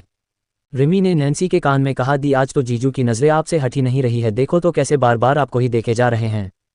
रिमी के कहने पर नैन्सी ने पलके उठाकर नीरज को देखा तो उसकी और नीरज की आंखें एक दूसरे से जा टकराए। नैन्सी ने जल्दी से अपना सिर झुका लिया और कसकर अपनी आंखें मींच ली। उसे डर लगने लगा था कि कहीं नीरज इसके लिए भी उसे डांटने न लगें। रिमी और रोशन ने उसे देखकर अपना सिर पीट लिया था। नैन्सी का कुछ नहीं हो सकता था। रिमी ने रोशन को देखा और आंखों से उसे कुछ इशारा किया। रोशन ने उसका इशारा समझते हुए हाँ में पलके झपकाई तो रिमी खुश हो गई। उसे खुश देखकर रोशन के होठों पर भी मुस्कान आ गई थी। दिशा ने कुछ सोचते हुए कहा, भाई आप जैसा कह रहे हैं उसके मुताबिक तो तारा आहान को लेकर कुछ ज़्यादा ही ओवर पजेसिव हो रही है, उसका आहान के लिए इस कदर पागल होना क्या सही है। देवांश ने कुछ सोचकर कहा, फिलहाल तो हम तारा से इस बारे में कुछ नहीं कह सकते, वो अभी अभी तो हमें मिली ही है, पर वक्त आने पर हम उनसे ज़रूर इस बारे में बात करेंगे। वर्षा ने झट से कहा, बाबा सा इसमें बात करने जैसा क्या है, साफ साफ दिखता है तारा आहान जी से कितना प्यार करती है, उसकी आंखों से ही पता चलता है कोई कुछ भी कर ले पर वो अपने अनान को छोड़ने नहीं वाली, उनके लिए वो किसी से भी लड़ सकती है। देवांश ने उसे देखा तो वर्षा ने झट से अपना सिर झुका लिया। राजपूत बंगलों में देवांश की ही चलती थी। वर्षा ने सिर झुकाते हुए धीरे से कहा, सॉरी बाबा सा मुंह से निकल गया। देवांश ने कहा, अब इस बारे में कोई बात नहीं होगी, वक्त आने पर हम आहान और तारा का फैसला लेंगे। क्या फैसला लेंगे आप, तारा ने पीछे से कहा तो सबने पलटकर दरवाजे की तरफ देखा। दरवाजे से तारा अंदर आ रही थी और रॉय और आहान उससे काफ़ी पीछे थे। शायद इसलिए उन्होंने देवांश की बात सुनी नहीं थी, पर तारा ने सुन लिया था, इसलिए देवांश के सामने आकर खड़ी हो गई और उसे देखते हुए बोली, क्या फैसला लेंगे आप। तारा पलकें झपकाते हुए देवांश को देख रही थी। उन्हें इस तरह देखकर सबका मुंह खुला का खुला रह गया था। देवांश का ऑरा ही ऐसा था कि किसी को भी उसके सामने खड़े होने में भी डर लगता था, पर यहाँ तो तारा उसकी आंखों में आंखें डालकर सवाल कर रही थी। देवांश कुछ कहने को हुए कि ऊपर से दिलीप ने कहा, लिटिल डेविल आपको बॉस ने बुलाया है। तारा ने सिर हिलाया और देवांश को एक नज़र देखकर ऊपर चली गई। उसके जाने के बाद सबने राहत की सांस ली, पर रॉय वो अंदर आते ही अपनी सोलमेंट को खोजने लगा था। रॉय अपनी नज़रें चारों तरफ घुमा रहा था। वो अपनी पूरी शिद्दत से अपनी सोलमेंट को ढूंढ रहा था, पर अफसोस उसे उसकी सोलमेंट कहीं नहीं दिख रही थी। वो अपने मन में बोला, कहा गई मेरी सोलमेंट, कहीं दिख क्यों नहीं रही मुझे। नित्या ने आहान और रॉय को खड़ा देखा तो उनसे कहा, आप दोनों मेरे साथ आइए, मैं आपको आपका कमरा दिखा देती हूँ। दोनों ने सिर हिलाया और दोनों नित्या के साथ सीढ़ियों से ऊपर चले गए। तारा अवदान के कमरे का डोर नोक करते हुए अंदर घुसी चली आई। अवदान ने उसे देखा तो कहा, लिटिल डेविल डोर नोक करके कुछ देर रुका जाता है, जब तक अंदर से हम न कहें आने को तब तक नहीं आना चाहिए आपको। तारा अपना सिर धुंधते हुए आए और उनके सामने वाले सोफे पर आलती पलती करके बैठते हुए बोली, I try next time now से आपने मुझे क्यों बुलाया मुझे। उसकी बातें सुन अवदान ने सिर हिलाया और दिलीप को बोलने का इशारा किया। दिलीप ने उसका इशारा समझते हुए लैपटॉप ऑन कर तारा के सामने स्क्रीन करते हुए कहा, मिस्टर प्रताप आपसे मिलना चाहते हैं, उन्हें पता चल चुका है कि आप बॉस की सगी पोती नहीं है, इसलिए वो बॉस और आपको हटाकर डेविल की कुर्सी पर खुद बैठना चाहता है। मिस्टर प्रताप नाम सुनकर तारा अपने दिमाग के घोड़े दौड़ाने लगी थी। उसे कुछ याद आया और वो बोली, मिस्टर प्रताप करने दीजिए उन्हें जो करना है, डेविल की कुर्सी पर आपके बाद में ही बैठूंगी। अवदान ने सीरियस टोन में कहा, यह इतना आसान नहीं होगा लिटिल डेविल, सोच लीजिए एक गलती और कुर्सी उसके पास। तारा तिरछा मुस्कुराते हुए बोली, जो मेरा है वो सिर्फ मेरा ही होता है, अपनी चीज़ लेना मुझे आता है, डोंट वरी, वो जो कुछ भी करे आखिर में जीत हमारे हिस्से में ही आएगी। अवदान और दिलीप तारा को गौर से देख रहे थे। तारा का मुस्कुराना दोनों को खतरे की घंटी लग रही थी। अवदान ने कहा, आप क्या करने वाली है। तारा खड़ी होते हुए बोली, शुरुआत वो करेंगे पर खत्म मैं करूंगी, वक्त आने आपको पता चल जाएगा, आखिर हुक्म का इक्का सही वक्त पर ही दिखाना चाहिए, क्यों है ना। अवदान ने सिर हिलाया तो तारा दोनों को बाय बोलकर वहां से निकल गई। उसके जाने के बाद अवधान ने दिलीप से कहा, दिलीप पता करो इनके पास ऐसा कौन सा हुक्म का इक्का है जिसके बलबूते ये प्रताप को हरा सकती हैं। दिलीप ने ओके बॉस कहा, फिर वो भी कमरे से निकलकर अपने कमरे में चले गए। रिमी के कहने पर रोशन और नीरज उसे और नैन्सी को उनके विला ड्रॉप करने जा रहे थे। रिमी और रोशन दोनों पीछे बैठे हुए थे और नीरज के साथ नैन्सी फ्रंट सीट पर बैठी हुई थी। रिमी रोशन का हाथ हिलाते हुए उसके कान में बोली, रोशन चलो हम चलते हैं। रोशन के दिल की धड़कनें रुकने लगी थी। उसकी नज़रें अपने हाथ पर थी जिसे रिमी ने पकड़ कर रखा। रोशन ने भी उसके कान में कहा, पर जाओगी कहाँ, हमारे पास कोई जादू थोड़ी है जो हम कार में बैठे बैठे ही हवा हो जाए। रिमी ने कहा, कहीं भी चलो पर चलो, कहते हुए उसकी नज़र साइड में खड़े मोमोज के ठेले पर गई। ठेले को देखकर वो नीरज से बोली, जीजू कार रोको ना, मुझे और रोशन को मोमोज खाने हैं। नीरज आसपास देखते हुए बोला, पर यहाँ कहाँ खाओगी मोमोज। रोशन ने भी मोमोज के ठेले को देख लिया था। वो बोला, भाई रोको ना, यहाँ साइड में जो ठेला है हम वही जाकर खाएंगे। नीरज ने सिर हिलाया और कार साइड में रोक दी। कार रुकते ही रिमी झट से कार से उतर गई। रोशन कार की डोर खोलते हुए बोला, भाभी आप भी चलो ना। नैन्सी भी अपना सीट बेल्ट खोलने को हुई कि रिमी ने कहा, दी नहीं खाती ये सब, इसलिए तुम आओ और इन्हें यहीं रहने दो, कहते हुए उसने रोशन का हाथ पकड़ा और झट से उसे अपने साथ लेकर वहां से फुर हो गई। उसके जाने के बाद नैन्सी ने मन ही मन कहा, मैं नहीं खाती, मोमोज तो मेरे फेवरेट है, पर अफसोस अब मैं खा नहीं पाऊंगी। सोचते हुए उसने सिर झुका लिया। नीरज ने उसका उदास चेहरा देखा तो कहा, क्या हुआ तुम्हें भी मोमोज खाने हैं क्या। नैन्सी ने झट से सिर उठाकर उसे देखा, फिर न में सिर हिला दिया। तभी नीरज ने अपना सीट बेल्ट खोला और उसके ऊपर झुकने लगा। उसे अपने पास आता देख नैन्सी घबरा गई थी। वो घबराई सी नज़रों से उसे देखते हुए पीछे होने लगी। नीरज उसके बेहद करीब आ गया था, इतना कि उसकी गर्म सांसें नैन्सी को अपने चेहरे पर महसूस होने लगी थी। नैन्सी ने अपनी आंखें बंद कर ली और मन ही मन ऊपर वाले से प्रार्थना करने लगी। वहीं नीरज ने हाथ बढ़ाकर उसके साइड की विंडो के शीशे को ऊपर किया और उसके चेहरे को देखने लगा। रिमी रोशन को अपने साथ ठेले के पास लेकर आए और बोली, भैया 2 प्लेट मोमोज देना। रोशन ने कहा, नहीं बस 1 प्लेट देना। क्यों? क्योंकि मैं नहीं खाता, रोशन ने जवाब दिया। तो रिमी आंखें बड़ी कर हैरानी से बोली, क्या कहा तुमने? तुम मोमोज नहीं खाते? तुम इसी धरती पर रहने वाले जीव हो न या दूसरे ग्रह से टपके हो? लाइफ में मोमोज और पानी पूरी नहीं खाया तो क्या ही खाया? उसकी बातें सुन रोशन के होठों पर मुस्कान आ गई थी। उसने कहा, ये हेल्थ के लिए अच्छी नहीं होती है, इसलिए मैं नहीं खाता। तुम्हें पसंद है तो तुम खाओ, मैं यहीं खड़ा हूँ। रिमी अपने कंधे उचकाते हुए बोली, ओके तुम्हें नहीं खाना है तो तुम मत खाओ, पर मैं तो खाऊंगी। ठेले वाले ने प्लेट उसके तरफ बढ़ाई तो रिमी प्लेट पकड़कर मोमोज खाने लगी। रोशन उसे खाते हुए देख रहा था। रिमी खुद में ही मस्त खाए जा रही थी। उसे इस तरह खाते देख रोशन ने मन में कहा, देखो तो कैसे खा रही है, ये नहीं कि पास में होने वाला पति खड़ा है, कम से कम फॉर्मेलिटी के लिए ही एक बार पूछ ले। नैन्सी की धड़कनें बढ़ी हुई थी। उसने अपने आंखों को कसकर बंद कर रखा था। उसे अब भी अपने ऊपर नीरज की गर्म सांसें महसूस हो रही थी। नीरज उसके डरे सहमे चेहरे को देख रहा था। नैन्सी इस वक्त किसी छोटी बच्ची की तरह डर कर खुद को खुद में ही समेटे बैठी हुई थी। नीरज ने कुछ पल उसके चेहरे को देखा, फिर उससे दूर होकर अपनी सीट पर बैठते हुए बोला, आंखें खोल सकती हो तुम, मैं कुछ नहीं कर रहा। उसकी बात सुन नैन्सी ने झट से अपनी आंखों को खोलकर उसे देखा। नीरज अपनी सीट बेल्ट लगा रहा था। उसकी नज़रें भी सामने थी। उसे देख नैन्सी जल्दी से सीधी बैठ गई। तभी उसकी नज़र बंद विंडो पर गई और उससे थोड़ी दूरी पर खड़े लड़कों पर गई। उन्हें देख नैन्सी को सारा माजरा समझ आ गया था। अब उसे बहुत एम्ब्रेलेस फील होने लगी थी। वो पागल क्या सोचे जा रही थी। नीरज ने तिरछी नज़र से उसे देखा, फिर अपनी आंखें बंद करते हुए मन में बोला, नीरज तू क्या कर रहा है? तो इसके तरफ अट्रैक्ट हो रहा है? बट हाउ, आज से पहले तो ऐसा कभी नहीं हुआ, फिर अब क्यों ऐसा होने लगा है? उसने अपना सिर झटका और अपना फ़ोन निकालकर उसमें बिजी हो गया। इधर रोशन ललचाई नज़रों से रिमी को मोमोज खाते हुए देख रहा था। वो ललचाई था नहीं, पर रिमी मोमोज को खा ही इस तरह रही थी कि उसे देख किसी के भी मुंह में पानी आ जाए। रिमी के प्लेट में अब सिर्फ 2 ही मोमोज बचे हुए थे और तीसरा उसके मुंह में भरा हुआ था। उसने रोशन को देखा तो उसे इशारे से खाने के लिए पूछा। रोशन तो चाहता ही यही था। उसने झट से हाँ में सिर हिलाया और उसके प्लेट से मोमोज उठाकर अपने मुंह में भर लिया। मोमोज मुंह में जाते ही उसकी आंखें बंद हो गई थी। वो तीखा था पर बहुत टेस्टी था। उसे देख रिमी मुस्कुराने से खुद को रोक नहीं पाए और उसके होठों पर मुस्कान आ गई, पर जैसे ही उसने प्लेट में बची लास्ट मोमोज को उठाना चाहा कि उससे पहले रोशन ने लपक कर उसे उठा लिया। जब तक रिमी कुछ बोल पाती उससे पहले तक मोमोज रोशन के मुंह में जा चुका था, जिसे देख रिमी का चेहरा अब गुस्से से भर गया था। वो आंखें छोटी कर उसे घूरने लगी थी। रोशन ने जब आंखें खोली तो उसने रिमी को देखा जो उसे खा जाने वाली नज़रों से घूर रही थी। वो कुछ बोलने को हुआ कि एकदम से उसकी आंखें बड़ी हो गई। उसने गलती से मिर्ची खा ली थी जिस वजह से अब उसे बहुत तीखा लगने लगा था, या यूँ कहे कि उसके मुंह में आग लगने लगी थी। रिमी उसकी बड़ी आंखें देखकर समझ गई थी। उसने झट से एक पानी की बोतल खोलकर उसे देते हुए बोली, लो पियो इसे, दूसरों के हक का मोमोज खाओगे तो यही होगा ना। रोशन ने बोतल होठों से लगाया और आधा बोतल पानी गटक लिया। रिमी ने बिल पे किया और उसके हाथ से बोतल ठेले पर रखते हुए बोली, तुम्हें अब भी तीखा लग रहा है तो चलो हम आइसक्रीम पार्लर चलते हैं। रोशन हल्का मुस्कुराते हुए बोला, नहीं उतना भी तीखा नहीं है, चलो चलते हैं। रिमी ने सिर हिलाया और आगे बढ़ गई। उसके पीछे पीछे रोशन मुंह खोलकर अपनी सांसें बाहर छोड़ते हुए जाने लगा। बेचारे को अब भी बहुत तीखा लग रहा था, पर वो रिमी के सामने इस बात को एक्सेप्ट नहीं करना चाहता था। दोनों आकर कार में बैठे तो नीरज ने कार स्टार्ट कर दी और कार उनके विला के तरफ घुमा दी। मान अपने कमरे में आकर वॉशरूम शॉवर लेने चला गया था। वो शॉवर के नीचे खड़ा होकर तारा और अहान के बारे में सोच रहा था। धीरे धीरे उसकी मुट्ठी कसने लगी थी। उसने खुद से ही कहा, मिस तारा तुम्हें तो मैं छोड़ूंगा नहीं, आज तक डैड ने भी मुझ पर हाथ नहीं उठाया था और तुमने उतने लोगों के सामने मुझे मारा। तभी उसके बंद आंखों के सामने महक का रोता हुआ चेहरा आया। उसने झट से आंखें खोलकर शॉवर बंद किया और खुद से ही बोला, ये लड़की मुझे हर जगह क्यों दिखने लगी है और ये वहाँ क्या कर रही थी। डैम इट, उसके सामने मैं किसी लड़की से पिट गया। उसने गुस्से से एक पंच दीवार पर मारा, फिर उस हाथ को पकड़कर बैठ गया। उसे अब दर्द होने लगा था। वो अपना हाथ सहलाते हुए बोला, मैं पागल हो जाऊंगा, कुछ करना पड़ेगा मुझे इनका। पर वो हान, वो जिंदा कैसे है? अगर वो जिंदा है तो क्या उसकी माँ भी जिंदा है? कहते हुए वो कुछ सोचने लगा।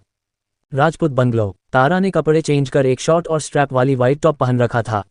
वो अपने कमरे में चक्कर लगाते हुए बोली, मेरे अनान को हो क्या गया था? उसने अचानक ऐसा बिहेव क्यों किया? कहीं मैंने उसके सौतेले भाई को पीटा इसलिए तो नहीं? फिर वो अपना सिर झटकते हुए बोली, नहीं नहीं, मेरा अनान इतनी सी बात के लिए इस तरह का वियर्ड बिहेव नहीं कर सकता। पक्का बात कुछ और ही है, पता लगाना पड़ेगा मुझे।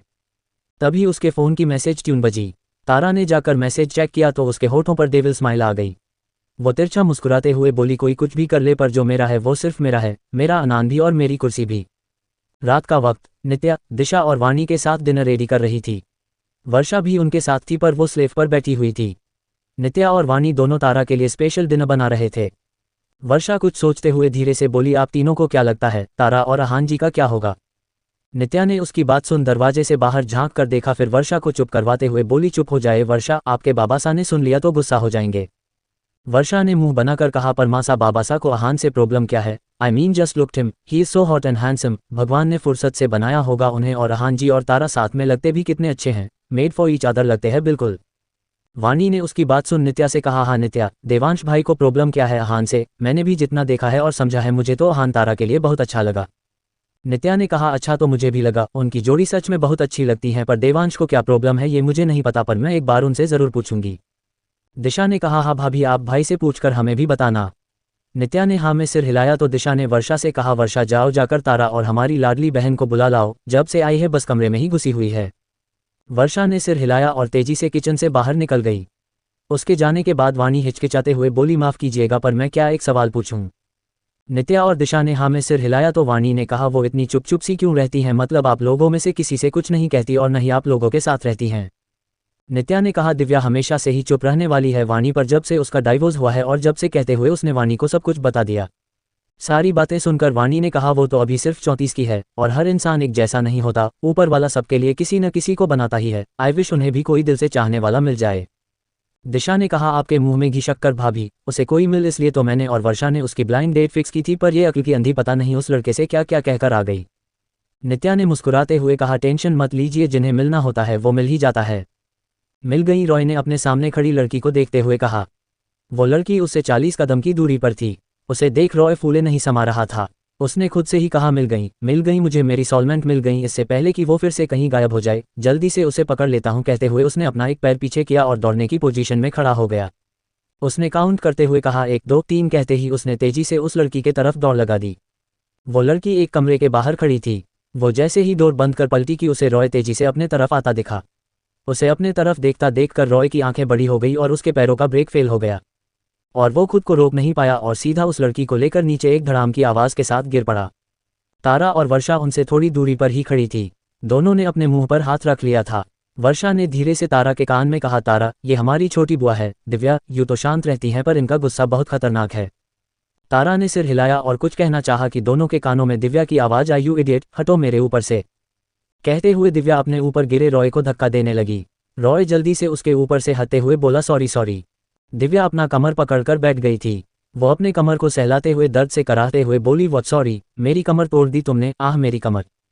रॉय ने उसे पकड़कर उठाना चाहा कि दिव्या जल्दी से पीछे होते हुए बोली, दूर रहिए, मुझे छूने की ज़रूरत नहीं है। रॉय ने उसे देखा जो घबराई हुई उसे देखने लगी थी। रॉय को ये बात अजीब लगी क्योंकि अभी तक तो दिव्या गुस्से में थी पर अब अचानक वो घबरा गई थी। रॉय हैरानी से दिव्या को देख रहा था। वो अपने हाथ पीछे करते हुए बोला, ओके मैं नहीं छू रहा आपको। पर आप तभी पीछे से वर्षा, तारा के साथ दिव्या को आवाज़ देते हुए उनके पास आ गई। बुआ बुआ आप ठीक हो ना? दिव्या ने हाँ में सिर हिलाते हुए कहा, हाँ हम ठीक है। उसने तारा को देखा जो बिल्कुल वर्षा जैसी दिखती थी, पर उसकी आंखें नीली थी और चेहरे पर एक्स्ट्रा क्यूटनेस था। उसे देख दिव्या हल्का मुस्कुराते हुए बोली, आप तारा है ना? तारा ने हाँ में सिर हिलाया तो दिव्या ने कहा, बहुत प्यारी है आप। माफ़ कीजिएगा बेटा, हम सो गए थे इसलिए आपसे मिलने नहीं आ पाए और अभी आपके पास ही जाने के लिए कमरे से निकले कि ये। कहते हुए उसने रॉय को घूरा। वो उसे घूरते हुए बोली, ये आदमी कौन है? इसे दिखता नहीं है, कोई घर के अंदर मैराथन करता है क्या? रॉय मुंह खोले उसे देखने लगा था। क्या दिव्या ने उसे पहचाना नहीं था? अरे वो उसका डेट था जिससे मिलने वो गई थी। तारा रॉय को उठाते हुए बोली, ये थोड़ा दिमागी तौर से बीमार चल रहे हैं, इनकी शादी नहीं हो रही है ना? और इनकी गर्लफ्रेंड मतलब जिन्हें ये वन साइडेड लव करते थे, उन्होंने इन्हें शादी का वादा कर अपने बॉस से शादी कर ली। वर्षा और दिव्या दोनों रॉय को देखने लगी थी। रॉय अब तारा को देखने लगा था। हाँ उसे बुरा लगा था, दिल भी टूट गया था, पर वो दिमागी तौर से बीमार नहीं था। तारा ने इनडायरेक्टली उसे पागल घोषित कर दिया था। तारा ने पीछे से रॉय के पीठ पर एक मुक्का मारा तो रॉय ने जल्दी से अपने एक्सप्रेशन बदले और बेचारा सा मुंह बना लिया। दिव्या ने कुछ पल उसे देखा, फिर खड़े होने की कोशिश करने लगी। वर्षा और तारा ने उसे उठने में हेल्प की, पर दिव्या का पैर में मोच आ गई थी, इसलिए खड़ा होते ही उसे तेज दर्द हुआ और उसका बैलेंस बिगड़ गया। वो गिरने को हुई कि रॉय ने झट से उसके हाथ को पकड़ लिया। उन्हें देख तारा और वर्षा ने अपने हाथ खींच लिए साइड होकर उन्हें देखने लगी। वर्षा कुछ सोचते हुए बोली, लगता है बुआ के पैर में मोच आ गई है। अंकल आप बुआ को उठाकर रूम में ले चलो ना। दिव्या की नज़रें अपने हाथ पर थी जिसे रॉय ने पकड़ रखा था। रॉय ने हाँ में सिर हिलाया और एक पल में दिव्या को गोद में उठा लिया। दिव्या के हाथ भी उसके कंधे पर चले गए थे। वो मना करना चाहती थी पर मना कर नहीं पाई थी। रॉय उसे लेकर उसके कमरे में गया और उसे बेड पर बैठाकर उसके पैरों के पास नीचे बैठ गया। दिव्या जल्दी से अपने पैर खींचते हुए बोली, ये क्या कर रहे हैं आप? रॉय ने उसका पैर पकड़ते हुए कहा, मोच ठीक कर रहा हूँ, आप 2 मिनट शांत बैठिए। तारा ने कहा, अंकल को ये सारी चीज़ें आती है बुआ, आप टेंशन मत लो। मेरे रॉय अंकल बहुत काम के हैं, इन्हें बहुत कुछ आता है, अभी आपका पैर ठीक कर देंगे। दिव्या ने रॉय को देखा जिसका पूरा ध्यान उसके पैरों पर था। दिव्या ध्यान से उसे देखने लगी। रॉय 40 की उम्र में भी बहुत हैंडसम लगता था। उसे देखकर कोई नहीं कह सकता था कि वो 40 साल का होगा। छोटे छोटे बाल, अच्छी हाइट, गोरा रंग और स्लिम बॉडी। बंदा वाकई अपना खास ध्यान रखता था। दिव्या भी कुछ कम नहीं थी। वो भी 34 की उम्र में बहुत खूबसूरत थी। दूध जैसा गोरा रंग, चेहरे पर मासूमियत और हाइट में रॉय के सिने इतनी। हाँ उसका वजन थोड़ा ज़्यादा था, पर वो एक डांस टीचर थी इसलिए सलवार सूट में वो बहुत अच्छी लगती थी। दिव्या रॉय को देख रही थी कि अचानक उसके मुंह से एक आह निकल गई और उसका हाथ रॉय के कंधे पर जाकर कस गए। रॉय ने तिरछी नज़र से अपने कंधे पर रखा उसका हाथ देखा, फिर सिर उठाकर उसके चेहरे को देखते हुए बोला, हो गया, अपना पैर हिलाकर सुनिए। दिव्या ने आंखें खोली और हल्के से पैर हिलाए तो अब उसे अपने पैरों में दर्द महसूस नहीं हुआ। तारा खुद पर प्राउड करते हुए बोली, देखा बुआ, मैंने कहा था ना, मेरे रॉय अंकल बहुत काम के हैं, इन्हें बहुत कुछ आता है। सुनिए, आपका पैर ठीक कर दिया ना इन्होंने, इस उम्र में भी ये सारे काम बहुत अच्छे से कर लेते हैं। दिव्या ने भी हल्का मुस्कुराते हुए उसे देखा, फिर रॉय को देखते हुए बोली, थैंक यू, आपने सच में हमारा पैर ठीक कर दिया। रॉय का पूरा ध्यान दिव्या पर ही था। उसने उसे एक स्माइल पास की और अपने कंधे की तरफ इशारा किया। उसका इशारा देख दिव्या ने अपने हाथ को देखा जो अब भी उसके कंधे पर था। वो जल्दी से अपने हाथ खींचते हुए धीरे से बोली, सॉरी। रॉय ने कुछ नहीं कहा और खड़ा होकर बाहर निकल गया। थोड़ी देर बाद सारे लोग डाइनिंग टेबल पर बैठे थे। सब अपना डिनर कर रहे थे। नित्या सबको डिनर सर्व करते हुए वर्षा के पास जाकर बोली, वर्षा आपने तारा को बताया नहीं? वर्षा अपनी आंखें मिंचते हुए बोली, सॉरी मासा, मैं भूल गई थी, ध्यान ही नहीं गया मेरा उनके कपड़ों पर आज मैं उसे समझा दूंगी। नित्या ने सिर हिलाया और बाकी सबको खाना सर्व करने लगी। अहान ने वर्षा को देखा जिसने टी शर्ट और पजामा पहन रखा था। फिर उसने एक एक कर सारी लेडीज़ को देखा।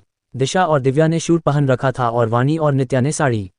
फिर उसने तारा को देखा जिसने शॉर्ट्स और स्ट्रैप वाली वाइट टॉप पहन रखा था।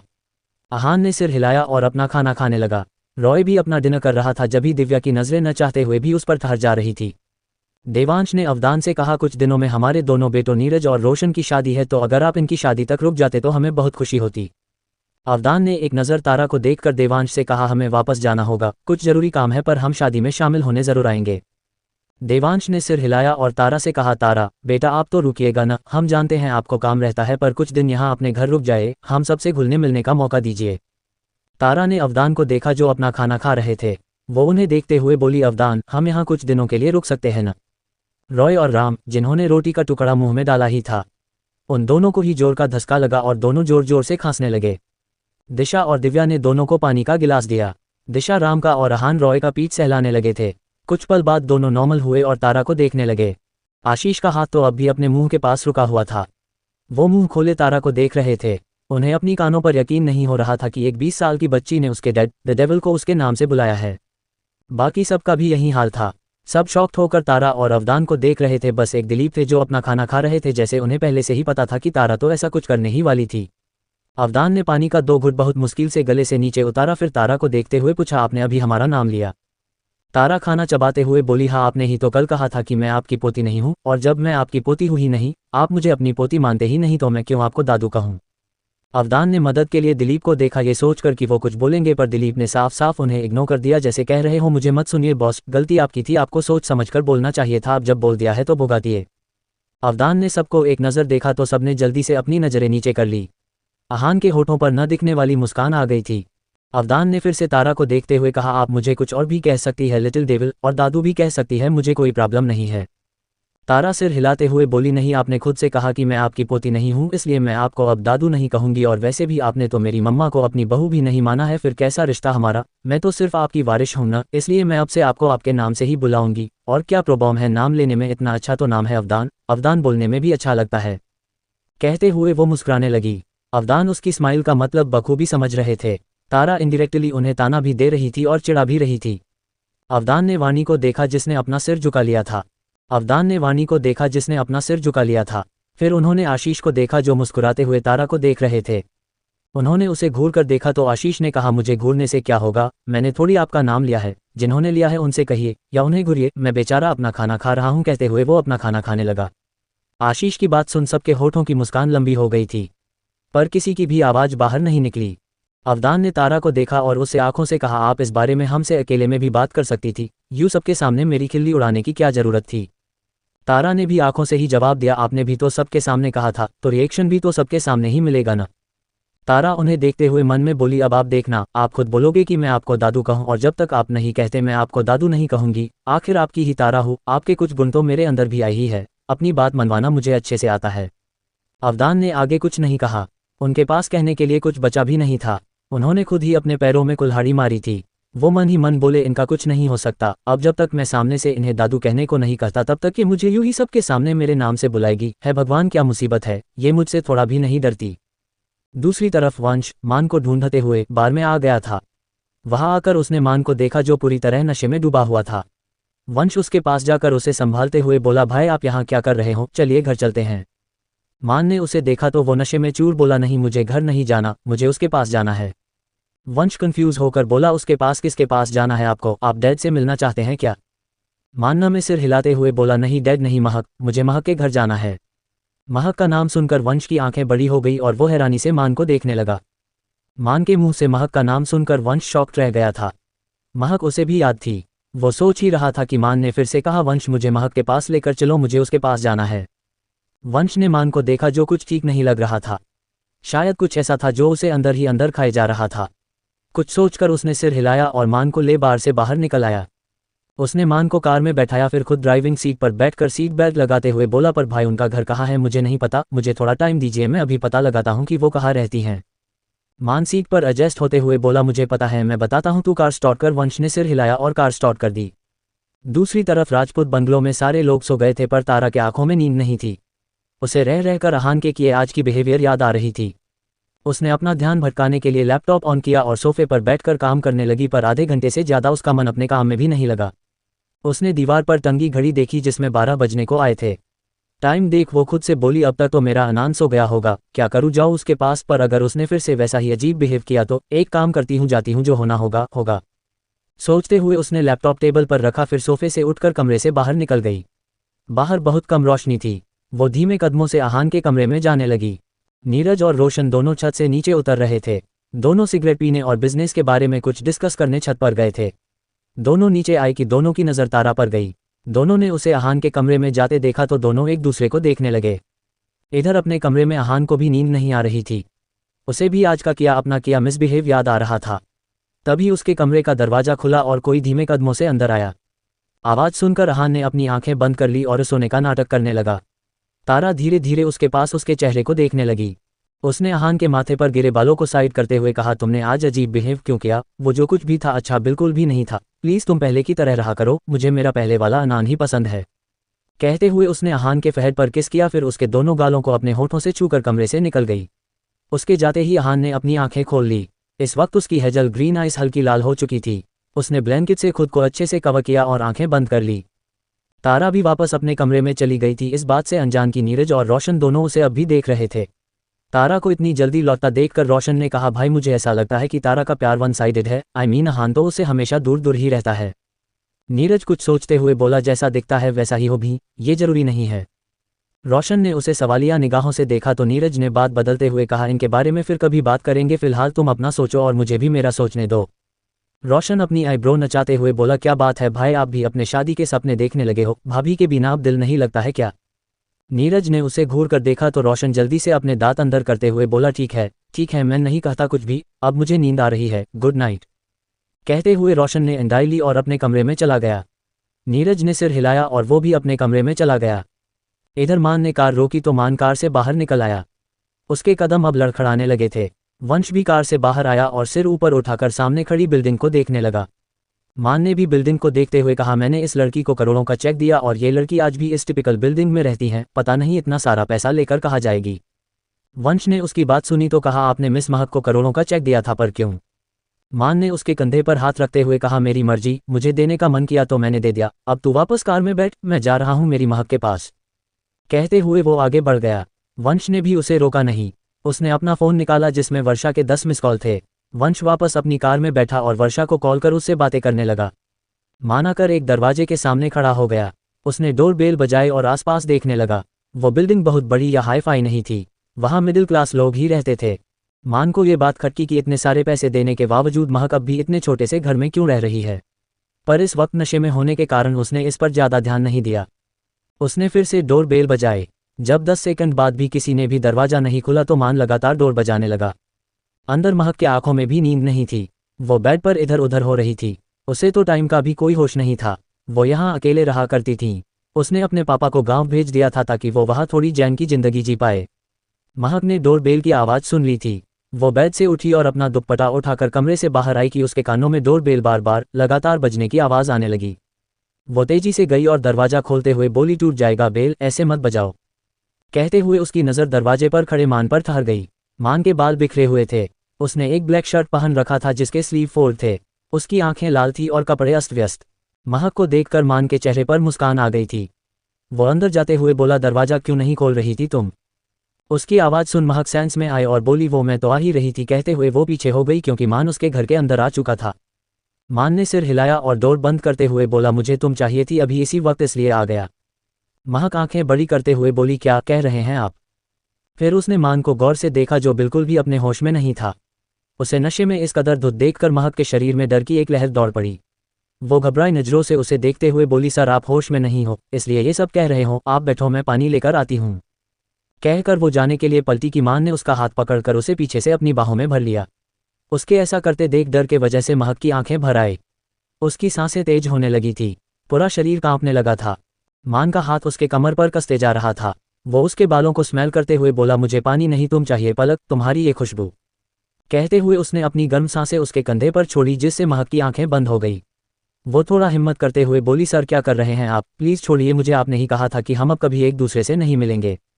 मान उसके कंधे को अपने होठों से छूते हुए बोला, हाँ तो अब मैं ही कह रहा हूँ, मेरे पास आओ। मान के होठों ने महक के कंधे पर हरकत करनी शुरू कर दी थी। महक के रोंगटे खड़े हो गए थे।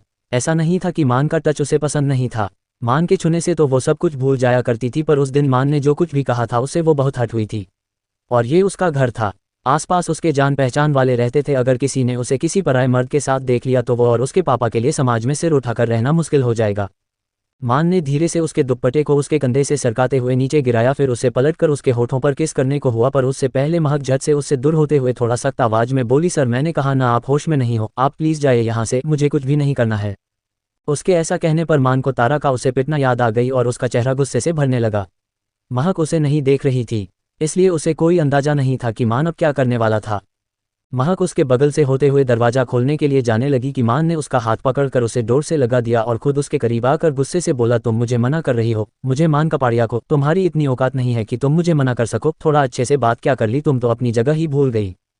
महक को उसकी इस तरह की बातें सुनकर और ज़्यादा डर लगने लगा था। वो अपना हाथ छुड़वाने की कोशिश करते हुए नम आंखों से बोली, सर आप होश में नहीं हो, प्लीज़ मेरा हाथ छोड़िए, मुझे दर्द हो रहा है। मान ने अपनी पकड़ मजबूत करते हुए कहा, अभी तो मैंने कुछ किया भी नहीं है महक, तुम्हें दर्द तो अब होगा, मुझे मान कपाड़िया को मना करने की सजा तो तुम्हें अब मिलेगी, कहते हुए वो महक को खींचते हुए सोफे पर ले गया। अगली सुबह महक का घर, सूरज की गर्म रोशनी मान के चेहरे पर पड़ी तो उसकी नींद खुलने लगी। उसने कसमसाते हुए अपनी आंखें खोली और उठकर बैठ गया। उसे अपने सिर पर तेज दर्द महसूस हो रहा था। उसने अपने सिर पर हाथ रखा और आंखें खोलकर सामने देखा तो उसके सिर का सारा दर्द छूमंतर हो गया। उसके सामने वाली दीवार पर एक कपल की तस्वीर लगी हुई थी, जिसमें हस्बैंड वाइफ के साथ एक 5 साल की क्यूट सी बच्ची भी थी। मान ने तस्वीर से नजरें हटाकर आसपास देखा तो पाया कमरे में कई चीजें टूटी फूटी पड़ी हुई थी। कुछ चीजें कमरे में बिखरा हुआ पड़ा था। उन सब चीजों को देखकर मान ने खुद देखा तो पाया वो शर्टलेस बेड पर था और ये बेड और ये कमरा न उसका था और न ही जाना पहचाना था। उसने अपने सिर पर हाथ रखा कि उसकी नजरें अपने बगल में सो रही लड़की पर पड़ी। मान के लिए ये कोई नई बात नहीं थी। उसकी ज़्यादा दर सुबह अलग अलग लड़कियों के साथ ही हुआ करती थी, पर जब से महक उसकी ज़िंदगी में आई थी उसकी आंखों को कोई और लड़की भाती ही नहीं थी, इसलिए वो सबसे दूर दूर रहने लगा था। मान के आंखों के सामने उस लड़की का बालों से ढका चेहरा था। कमरे की हालत देखकर मान को थोड़ा थोड़ा अंदाजा हो गया था कि उसने कल रात नशे की हालत में क्या कर दिया है। अब बस जानना यह था कि लड़की कौन है। मान को अब घबराहट होने लगी थी। पता नहीं उसने किस लड़की के साथ जबरदस्ती कर दी थी। वो ऐसा था नहीं, पर उसने गलती से ही सही पर दुनिया का सबसे बड़ा गुनाह कर दिया था। मान ने एक गहरी सांस ली और हिम्मत जुटाकर उस लड़की के चेहरे से उसके बालों को साइड किया।